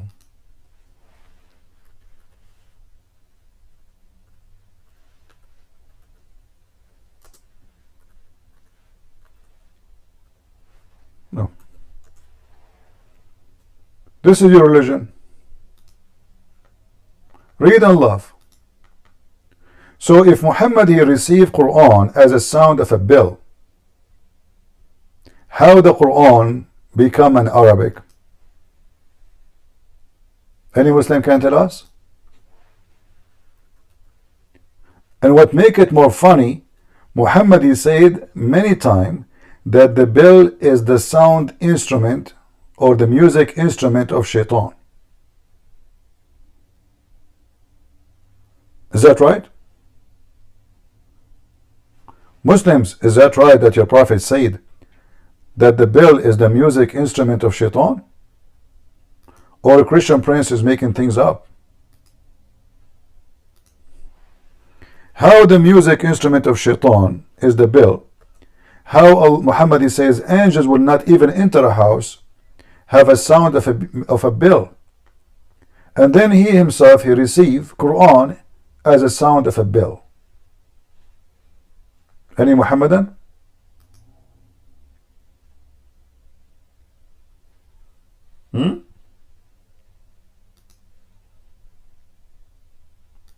Who is a Muhammadan would like to join us? Mayday, Mayday. How do you do? I have a Quran in the sound of a bell like you. For you.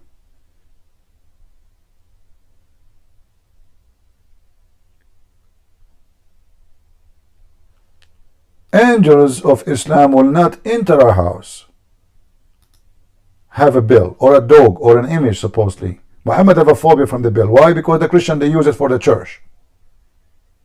Do you see how evil he is? But this stupid guy, who have obviously mentally illness, he forgot that he said this already. He received Quran in the sound of a bell. It doesn't work. Either it is the sound and the music instrument of shaitan, either what you said is true, that the angels will not enter a house, they will not accompany a person, they will not accompany a people, even if they are shepherds who have the sound of a bell in their animals. They put the bell in the neck of the animal, so if he's lost we can find it. Angels will not accompany those people. How the angel himself come in with the Quran and giving the Quran in the sound of a bell?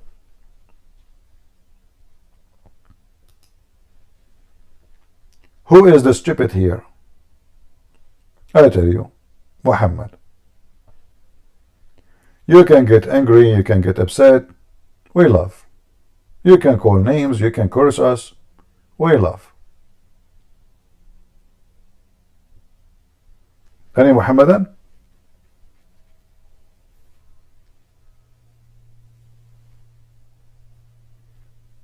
Anyone?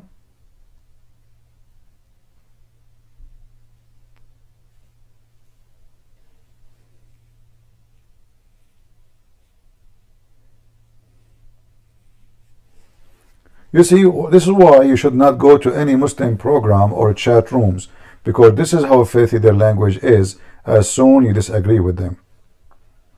They say the F word, they use the N word, they are racist, they speak a very, very disgusting language. Hello, brother. Hello, hello. Yo, there's this Sunni, invite him up. His name is Jerry. Invite this Sunni up. I don't understand. Sorry, speak louder. Oh, there's a Sunni guy. I want you to debate him. His name is Jerry. Invite him. I know. You have to do it, Jerry. How I can invite him? He have to come. He put his hand up. I can take him up. Oh, okay. Yeah, let him to put his hand up. You can invite Tom and Jerry and all of them. Alright. Alright. He said his hand is raised. I don't see it. I'm on phone right now, so. Yeah. Well, when he raises his hand, we will invite him. Until that happens, what we can do. Tom and Jerry make more sense than Muhammad. Take any story, I'm serious. Take any story, like the guy Sulaiman, he died holding the stick. You will not find that in Tom and Jerry. I mean, the guy, he died. Imagine we make the story of Sulaiman dying holding the stick for a year. And then the termite, they enter the room. And the wife, she entered the door, she opened the door. Honey, you want to eat, honey? And Sulaiman never answer. She come after 2 hours. Honey, you want to have sex, honey? Sulaiman don't answer. Second wife. Sulaiman have many wives. This guy is a king. He's a massive, powerful army. I mean, don't he even go do poo-poo? Like, don't they notice that this guy don't eat, don't cheat, don't beat, don't meet, don't keep, don't feed? He don't even move his feet. So for a year, nobody noticed that the guy is dead. Mickey Mouse will not come with such a story. Kids will not laugh. Like, what the heck is this guy doing? Why he's not moving? Imagine the whole movie we have to wait 1 year now watching. Sulaiman is standing holding a stick. This is a religion? Yo. Huh? Wait, he said he's here now. He said he's here. Alright, let him come. He's a Sunni, by the way. So No problem. Sunni, Shia, we take all kinds of sandwiches. But Sunnis like to do jihad. No problem. I'm here for jihad. Yeah, hello? Yes, Mr. Jerry, how are you doing? Please, if you don't mind, Mr. Lul, you can leave and leave us with Mr. Jerry. Go ahead, Mr. Jerry, how are you doing? I'm doing good. You are a Muslim, my friend? Yeah.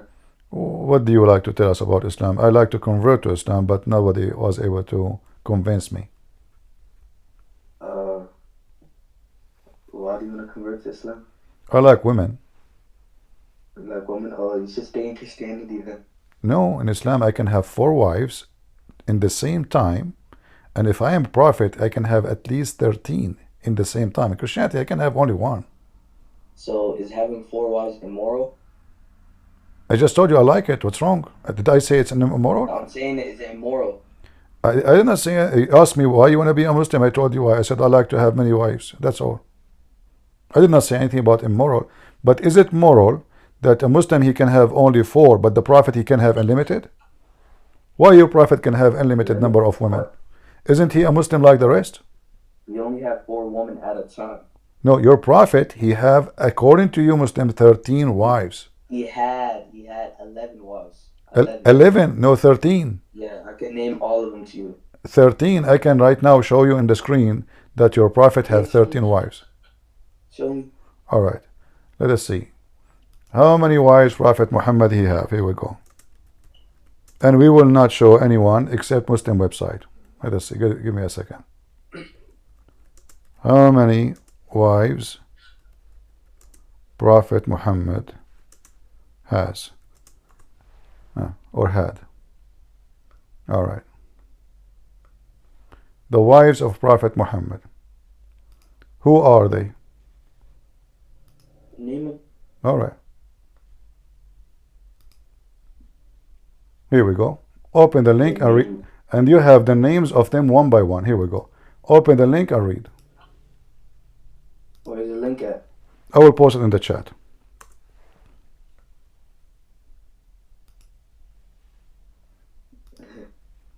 It wasn't all at the same time. Does it say 13? Ah, that's the same time. Ah, so how many in the same time? You said 11? Yeah, wait, stop. Okay, okay. So you meant in the same time. Okay, okay. But a Muslim, okay, but a Muslim he can have only 4 wives in the same time. You said. So if Muhammad is a Muslim, why he don't have 4 in the same time only? If you have 5, this is fornication. According to Muslim, you will be stoned. So Muhammad should be stoned. 4 wives at the same time. He have 11 wives in the same time. You said that already, right? He never said at the same time. He have 11 in the same time, right? Yeah, but no, at the same time 4. He did only 4 at the same time. I never said. No, that's not true. This is not true. He have you said he have 11 wives in the same time. I legit told you he had. He had, yeah. So why he had 11 women in the same time, but Muslim they can have only 4? At the same time, he never had 11 at the same time. Okay. Can you give me a reference says the Prophet he did not have 11 in the same time? There's no reference. It was common knowledge. He had 4 at the same time. That's why having 4 is okay. Okay, let us see. If I find like a video of Zakir Naik or something, that will work? Or Asim Hakim? No, I don't like Zakir Naik or Asim Hakim. What's wrong with him? I just don't take from them. Ah, okay. So what I should do? I only take Tasfir. Ah, you have to take tafsir? Ah, okay. Let us see. Abu Bakr and Umar radiallahu anhu. But Abu Bakr did not make tafsir, my friend. I never heard of Abu Bakr making Abu Bakr. You have a tafsir? No, Abu Bakr, I love him. Okay. Only Tasfir ibn Kathir. Ibn Kafir? Who is that? If you don't know, you don't know. Okay. I don't know who is Ibn Kathir. Who is Ibn Kathir? I never heard of his name. That's fine. I thought his name is Ibn Kathir. Is that what you mean? No, it's not Kathir. His name is Ibn Kafir? What? What his name? The scholar? Huh? Okay, just show me the reference. All right, here we go.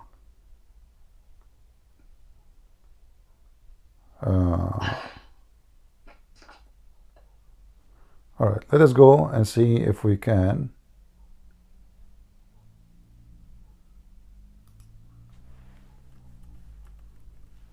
Do you know how to read Arabic? Yeah. All right, that's good. Even better, because I don't. Sometime I remember, sometime I don't. Shut up, please. Huh? Just find the reference. All right, let me see. I'm going to find Talking you. a lot. Just find the reference. All right. I don't want to flirt with you. Okay. You said in front of everybody, that you know, for sure the wives of Muhammad, some of them they die, but I just found something very funny. You said, and you are sure, that your prophet have only 4 wives at the same time, correct? You find the reference? No, I did not find anything yet, but I found like a newspaper speaking. I will post the link. A newspaper? Yeah? Yeah. I definitely take newspaper. You don't believe in the newspaper? Okay, give me the file and number. Muhammad, the newspaper, New York Times. Newspaper, what? New York Times, okay, Post, Washington Post. No? Okay, go on. Okay, Go on. so it says there that your prophet, he have 5 women he sleep with in one night. You just show me Tasfir of Ahlul Bayt or Tasfir Burhan and Tasfir Al-Khumi. That's it. Oh, you are. Understand? Okay. Well, here we go. This is a hadith. It says, what tafsir? I will give you a hadith. A hadith says that your prophet, he have boom with 9 women in one night. Okay, go to hadith. Here we go. That is mursal. Where it says mursal? It says sahih. The hadith is mursal. It says sahih. Okay, it's mursal. It says sahih. Go look at the it says sahih. It says sahih in the front of your eyes. This is Arabic side. There's Arabic here. Here we go. The Arabic here. It says sahih. Okay. So it says your prophet, he had sex.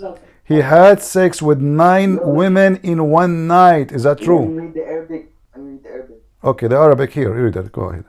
Okay. Read it. Go ahead. I told you I got it from the newspaper Washington Post. I thought that he's a liar. So that chain of narration is weak. Who is a liar? You see his name right there? Where it says that he's a liar? Who? Sayyidu an Qatatata. He's a liar. You said you speak Arabic, right? Yeah, he's a liar. Okay, read it for me. Read it for me. I don't know. I heard you saying something weird. What? What do you want me to read? Read the Arabic thing. Let us see. أخبرنا إسماعيل بن مسعود عن يزيد وهو ابن زرع قال You speak Arabic, huh? Let me read for you, Potato. You don't know Arabic. أخبرنا إسماعيل بن مسعود عن يزيد وهو ابن زريع قال حدثنا سعيد عن قتادة and listen, so this is you don't know Arabic obviously, and here it says تسع نسوة. Excuse my language, كان يطوف على نسائه في ليلة الواحدة وله يومئذ 9 نسوة. He used to do boom to all his wives in one night. Your prophet is so horny, man. So he do boom to 9 women in the same time. I cannot do 9. I can do only 11. He's a liar. Okay. Can you give me a reference from your side? You're a prophet. How many women he sleep with a night? A hadith. Every night your prophet, he have to sleep with many wives. How many women in your Islamic books, the one you accept, he sleep with? Yeah, okay.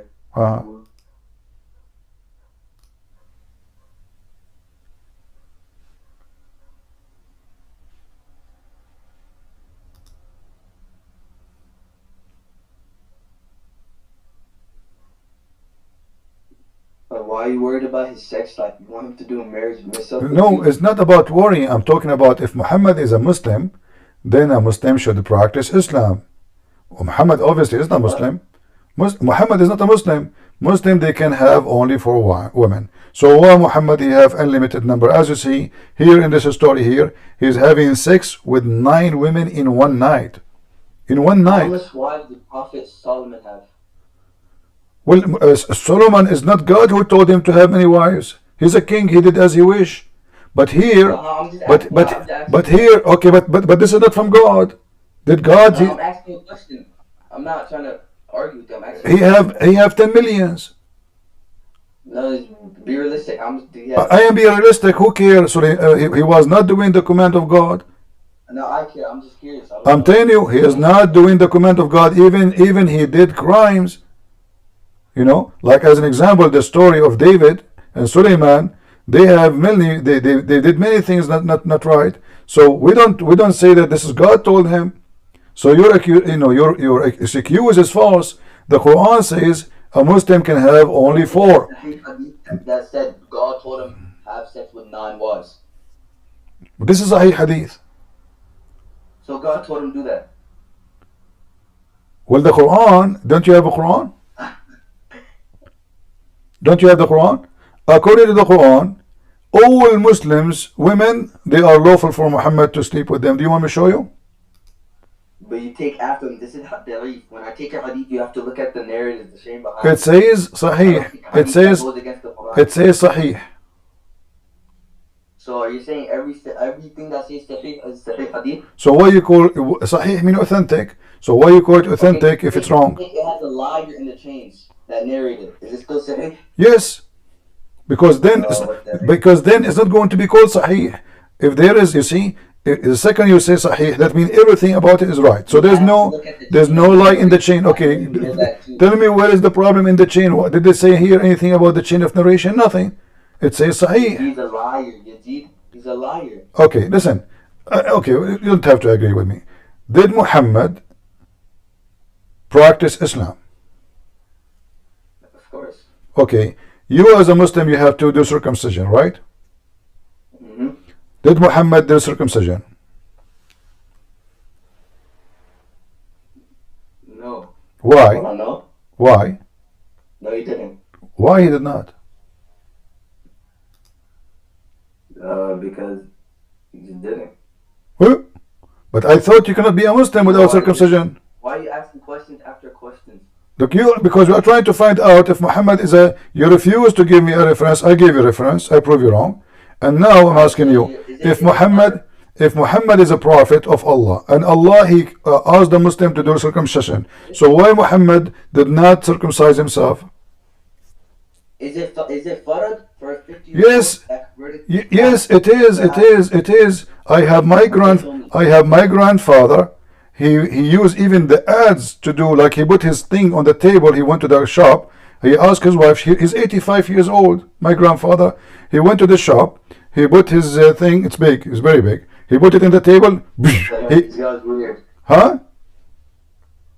Go on. You're nasty. No. This is what happened. Read with me. This is your prophet saying that Abraham, when he did it, you said to me because he's old. Well, according to your prophet, when he was 80 years old, as you see in the screen, he cut himself using the ads. So saying to me Muhammad was old is an excuse, because Muhammad died, he's not even 60 something. So this is Abraham, and this is your prophet, he's saying that. And this is Sahih. Your prophet, he said that Abraham, he have a big thing, to the point he, in order to cut it, because normal Caesar will not work, you have to be something. I mean, it's massive. It's like a trunk of a tree. So they help him to put it on the table, and then he used the ads. He said like and he cut it. He cut like I. His dick shouldn't matter. Okay, look, it says there. It says this. Your prophet saying you did lie to me, saying that your prophet did not circumcise because simply he is old. Circumcised, it doesn't matter. I thought it's matter. I thought so. Why? Huh? You talk about the Quran. What do you mean? Talk about the Quran. So why you Muslims? Are you saying to me circumcision is not in the Quran? No, I'm saying talk about the Quran. You just bring up hadith right now. That's all I'm seeing. I'm showing the. Well, okay. I'm asking you: is it a must for a Muslim to circumcise himself if he's a Muslim, or yes or no? Yep, it is. Okay, so why Muhammad did not? So is it farad to circumcise after you reverted? You just said, so why Muhammad is a revert? I'm not saying he's a revert. Are you saying to me that Muhammad, he was not a I Muslim? never said that. I'm asking you a question. I never said that. I never came out. Anyone he convert to Islam, he should cut his penis. He didn't get revelation to get circumcised. My friend, in Islam, if you convert to Islam, they cut your penis. If you leave Islam, they cut your head. We know that. No, show hadith. Okay, so what? What? So show hadith if you convert. Well, isn't it your prophet? He says the one who leave his religion, kill him. You have to show hadith where it says that, oh Quran. What? About what? Hadith about what? You said if you leave a religion, your head's gonna get chopped off. I'm saying show proof. Okay, here we go. And this is for both Sunnah and Shia. What's wrong with you? Okay, hold on. Okay, you are a Shia. So if I show you from the Shia books, do you accept? Yep, I accept. All right. Let us see. Sistani said you can't do jihad, and I'm a Muslim Shia. Let us see.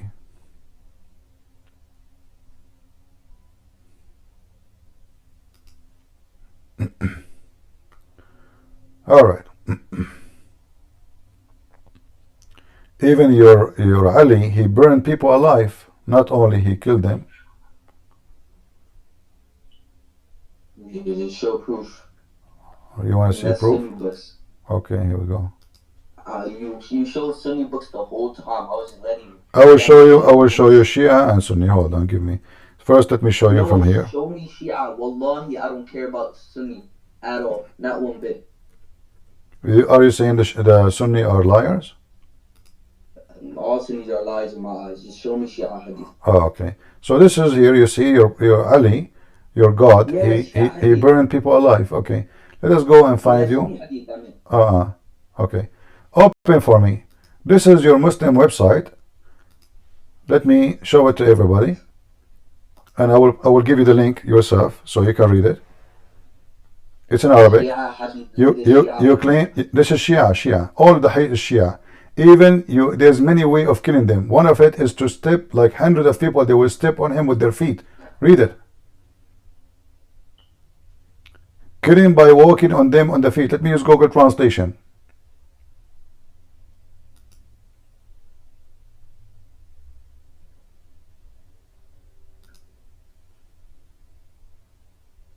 So I gave you the link. Do you have now any excuse? I'm reading it. Wait, which part am I going to read? With all of it, read anything you want. This is your Samahatul Sheikh. You see it? Do you see it? I see it. Show me which part to read. This is a Shia. All the page in front of you is talking about Ar-Ridda. You claim that you know Arabic. You know, yeah.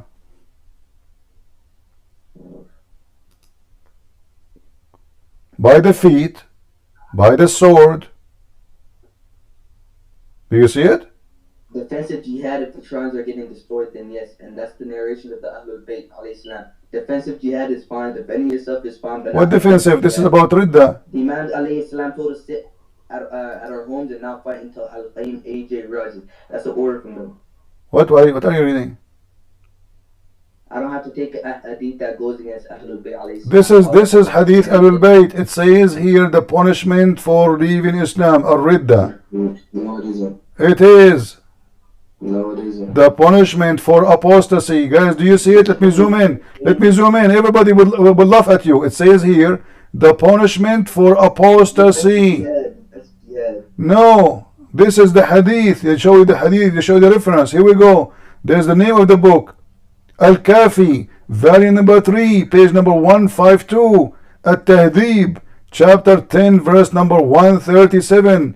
Al-Faqih, volume number 152. All of those are massive, more important. They are. Denying hadith if it goes against Ahlul Bayt.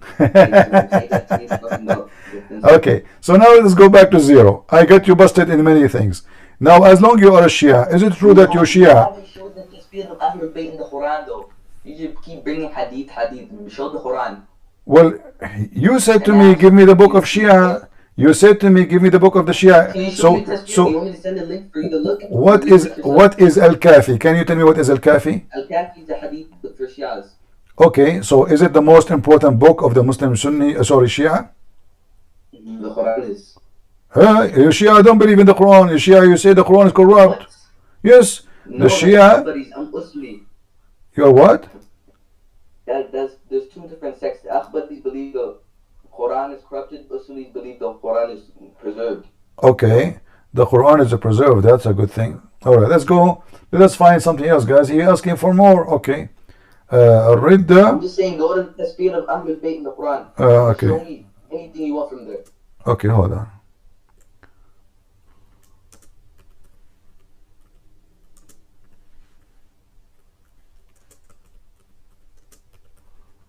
All right. Are you ready? Now, born ready. All right. Don't cherry pick. Sani.org said. Here we go. This is the tafsir you are asking me for.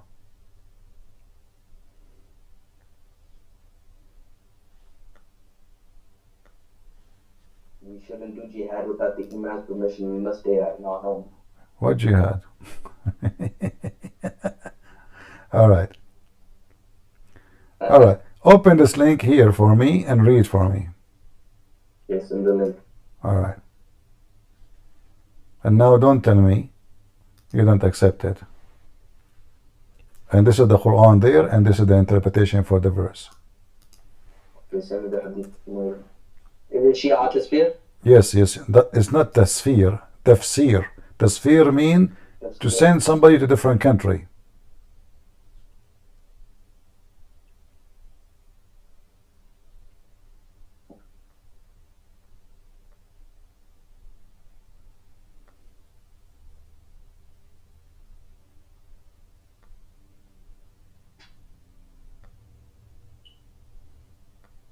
Do you see it? This is the verse and this is the tafsir for it. Do you want more? A warning and a threat. Huh?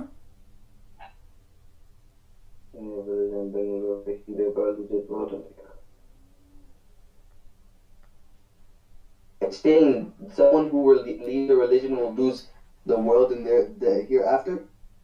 It says that he will be killed. It says the word killed. It doesn't say killed. It says had al-qatl. It says the word qatl. Don't make me use the English translation and get you busted. It is the English translation. Yeah, it says qatl. I thought you know Arabic. Why you reading English?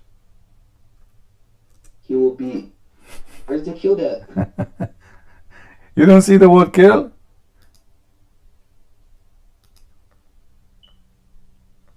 Al-Nawi is not Shia, so. Not Shia. Okay. Sunni. You know Al-Nawi Sunni? No, what no? This is Shia website. Do you know Al-Nawi Sunni? Okay, hold on. Read with me. Let us give you something else.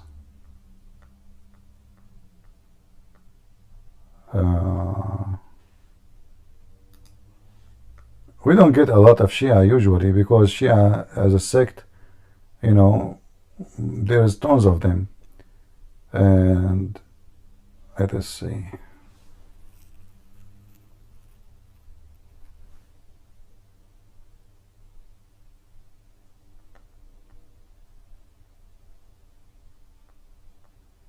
Who's that website by Sistani or Khomeini? All right. Which one is your leader, Al-Khomeini or Sistani? Amir al-Qurayshi. Amir al-Qurayshi is your leader? Yeah.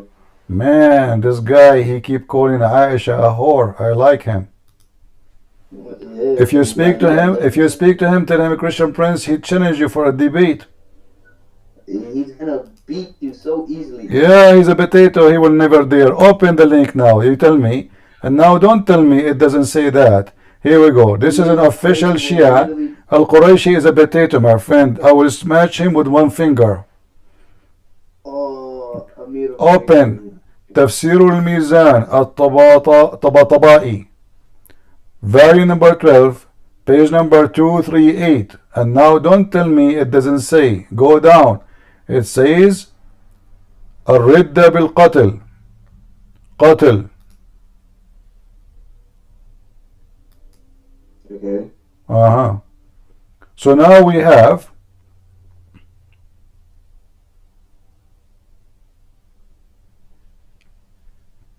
clear proof that you Muslim Shia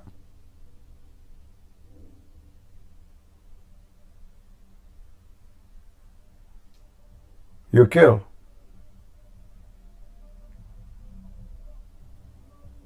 You kill? So what do? Okay, you know what? In front of everybody, tell me what is the punishment for leaving Islam according to your sect, and give me the reference. Yeah, and give me the reference. There's no punishment. Give me the reference. In order to say such a thing, you have to give me the reference. Can you give me the reference? Give me 1 second. Okay.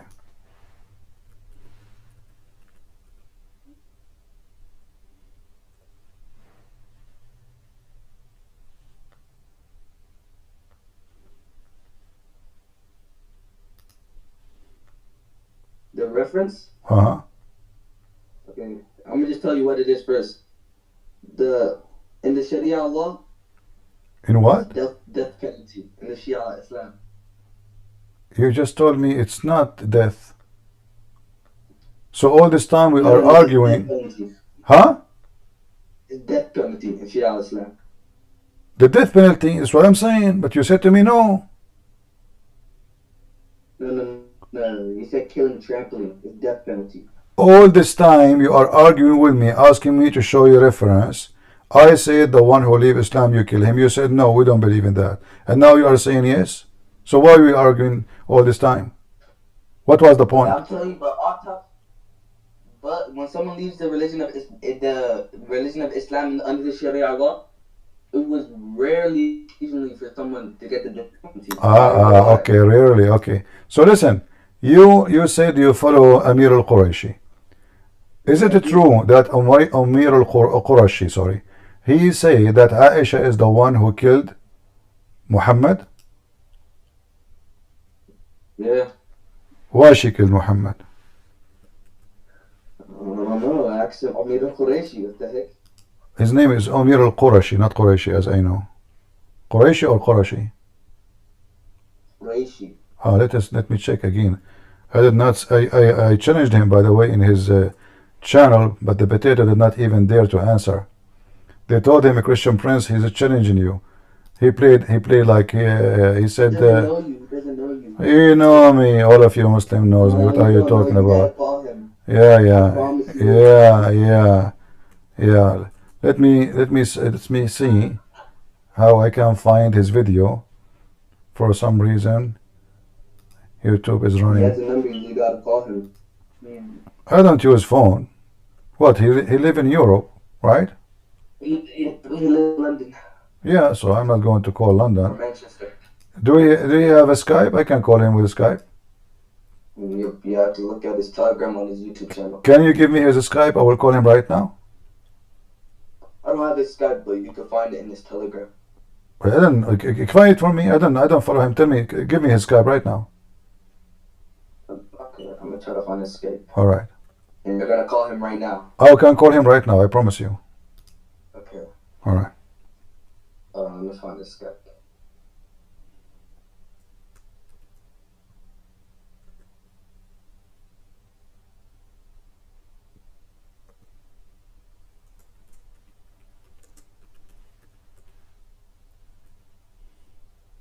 You are right. His name is Amir al-Qurayshi, not Qurashi. Sorry. Right. All right. Is that not what I've been saying the whole time? Let us see his video. Amir.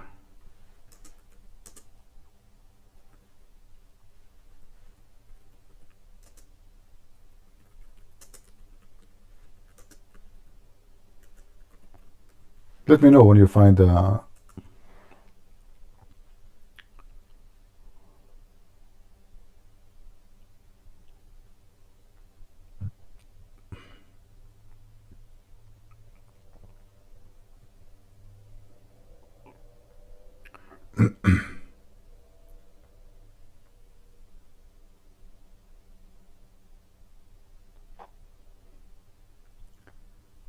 I have it Discord if you want to. Oh, that's even wonderful. Invite him here. Okay. I don't know if he's online, but I'm gonna give you that. Okay, that's wonderful.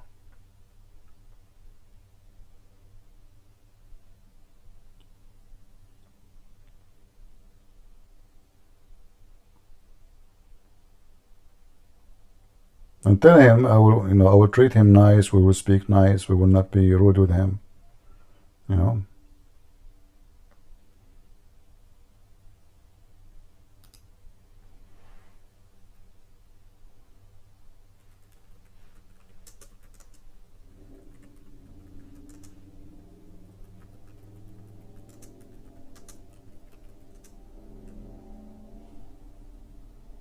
Okay, I sent it to your DMs, but he only speaks Arabic. Is that the issue? He speaks English. What are you talking about? I heard him speak English. It's not that good. I heard him speaking English, and he lives in London. His English is horrible, if you know that. No problem. We can debate in Arabic and in English. No problem. I will help him. I sent you his ad. Okay. Okay. Can you post it in the chat, please? Too? No, I sent it to your DMs. How I can find it? I'm not expert with this program. I just started. Post it here in the chat. Yeah. I don't want to allow people to add them. Ah, okay, no problem. Aisha killed Prophet Muhammad. And you agree with him, right? That Aisha, she killed Prophet Muhammad, correct? Whatever he says, I agree with him. But don't you know that this is mean that your prophet, he is not a good man? Isn't it the Quran says that bad women marry bad men and bad men marry bad women? So as your prophet is a bad man, if you Shia call Aisha a whore, that means you are calling Muhammad the same. How? Because the Quran confirmed that Allah made a destiny that wicked men marry wicked women, and wicked women, they marry wicked men. So if Aisha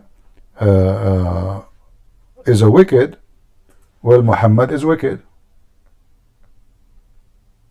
Right? Read the verse. And remember, you said that you don't accept that the Quran is corrupted, but I can play for you. I can find a video of Amir al-Qurashi saying Salam was a good prophet and his wife is in hell. Who? Lut. After Lut. Yeah, but you see, this is a contradiction in the Quran. It cannot be. Yes, a contradiction. If Allah say, read the verse. Allah, He made a destiny. This is destiny. Yeah, I know. Good woman for good men. Okay. Bad woman for bad men. I know. Okay. So how Aisha is a bad woman, and even you say she is a whore, and even you say she poisoned Muhammad and she killed Muhammad, and now if this is true, then Muhammad is a bad man because Allah, He made a destiny that bad women only marry bad men. The hukum is applied to prophets. The hukum is not applied to prophets. No, it says, can you show me where it says this is not a prophet? It says, Al-Khabithatu lil-Khabithin. Doesn't matter who they are. Al-Tayyibatu lil-Tayyibin. Doesn't matter who they are. Does it say this is only for prophets? Does it say anywhere? This is not for a prophet. We believe the prophets are ma'soom, right? No, you Shia believe, yeah. Okay. So the prophet. So what? I'm not talking about him now. I'm talking about Aisha. I'm not saying Muhammad now. I did not say Muhammad did anything. You said Aisha is bad, and even you say she is a whore. The Quran, his way, tell him, like, bring the tafsir of Ahlul Bayt. Okay, tafsir of Ahlul Bayt. Let us see. Al-Khabithatu lil-Khabithin. Let us go and see tafsir of the Shia. Shall we? See the correct words of the Imams. No problem. Let us see the Shia tafsir. Okay, give me a second.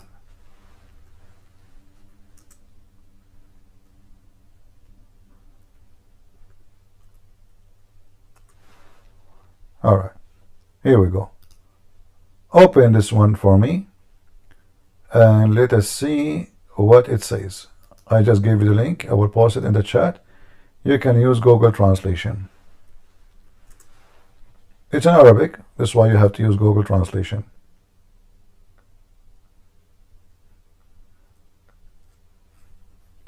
Does it say there anywhere this is not about the Prophet? He's telling you Aisha is a good woman based off this ayah. Listen, does it say there? You said to me, give me the interpretation of the Shia. I just did. Does it say there for the verse? First of all, the ayah he presented is Allah asking the Prophet, why does he forbid himself what Allah allowed him? Seeking the pleasure of his wife. Allah doesn't want the Prophet to seek pleasure from his wife. That's why he's saying this. He's asking the Prophet, why are you doing this? Okay, so you just said. He's asking the Prophet, why is he doing that? You just said in the beginning. Allah not wanting the Prophet to seek pleasure. Okay, hold on. It is not proof that Aisha and Hafsa are hypocrites. All right, my friend. You said, and everybody heard you, that the Prophet Ma'soom. Can you tell the people in the chat what Ma'soom mean? Infallible. Thank you. But you just said now that when Muhammad, he said he forbid himself from this, Allah told him, why you forbid yourself from this? So he's not Ma'soom. He just made a mistake. Either he is infallible, which means he don't do bad things, he will not make mistakes, or he does. But it's you who just quote for me, chapter of At-Tahrim, saying that the Prophet, yes, he did something fishy, messy, stupid, and Allah, he told him why you are doing that. And by the way, this is not about At-Tahrim, this is chapter of An-Nur. He gets forgiven for every mistake. But you said to me, he don't do error, but you just said now he keep forgiven, so he is not Ma'soom. Ma'soom is someone who don't do wrong. Yeah, that means he's God, because only God don't do wrong. What? Yes, only God don't do wrong. Only God. Human being, he does wrong. Why did Nuh alayhi salam and Lut alayhi salam marry bad women who are promised Jahannam in the Quran? Noah alayhi salam, he was a Shia too? He was a Shia? What? Yeah, of course he was. Oh, okay. Well, it doesn't matter who is Noah is for you. Noah, according to you, according to the verse here, this is destiny. Okay. Bad women marry bad men. So now Aisha is a bad woman. And let us go. Okay. I'm going to play a video. I'm going to play a video, if you don't mind, of your friend. Is that okay? Who? Amir al-Qurashi. So people can see him and they can hear what he said about Aisha. And then we will discuss, me and you. Please don't leave. We will discuss, me and you, about what your friend Sheikh Amir, he said.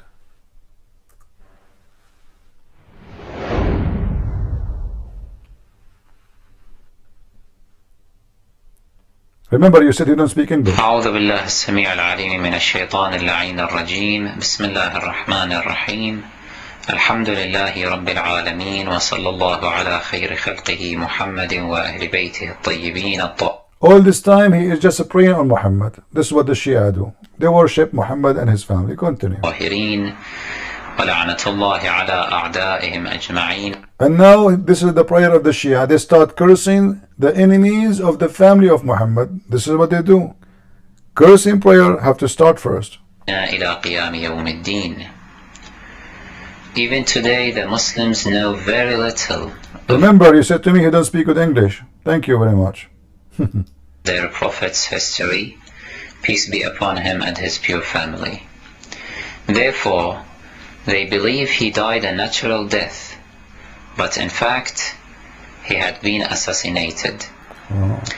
This fact should not come as a surprise to anyone, given the fact that the Holy Quran had predicted it clearly in chapter Al-Imran, as Allah the Almighty said, وَمَا مُحَمَّدٌ إِلَّا رَسُولٌ قَدْ خَلَتْ مِنْ قَبْلِهِ الرُّسُلُ أَفَإِنْ مَاتَ أَوْ قُتِلَ انقلبتم على أعقابكم ومن ينقلب على عقبيه فلن يضر الله شيئا وسيجزي الله الشاكرين.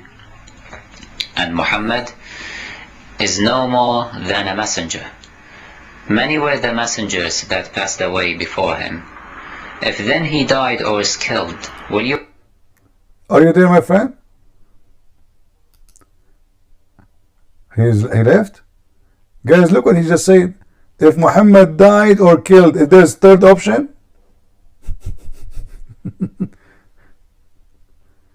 He got kicked out? Why? Who kicked him out? I did not kick him. Who kicked him out? No, nobody kicked him out. But do you see the stupidity? If Muhammad he die or get killed, if there's other option. I will tell you, by the way, about a prophecy I said. I'm a very, very powerful prophet. Alhamdulillah. Once a friend, he called me, he says, my wife, she will have a child, but we don't know if it's going, what is the gender?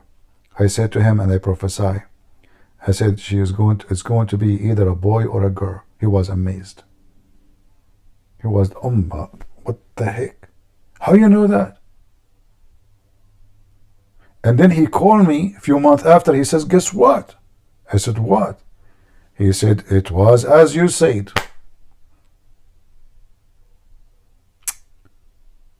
And since then, all my friends, they call me. When their wife, she will deliver a baby, they call me. They say, what the gender? I say to them, what Allah told me. It's going to be either a boy or a girl. And until now, they are so much astonished. So Muhammad now, he is claiming that he's a prophet, and his God told him, if you get killed or die, there's no other option. Hold on.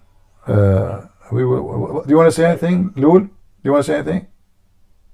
Yeah, can you fix my name? This guy's over there. What? Your mods, they made my name Lul. Can you fix it? Guys, why you change the name of somebody? Who is the admin changing the names of people? Who is the admin changing the names of people? Don't do that. What's wrong with you? Before that, they made a donkey. I will remove all the admins. Just leave, brother. Later we will deal with them. This is the second person. They change his name. Are we here to play games? Are we a bunch of kids?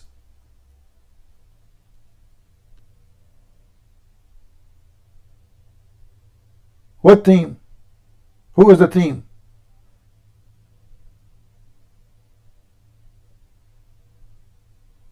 Who are those teams?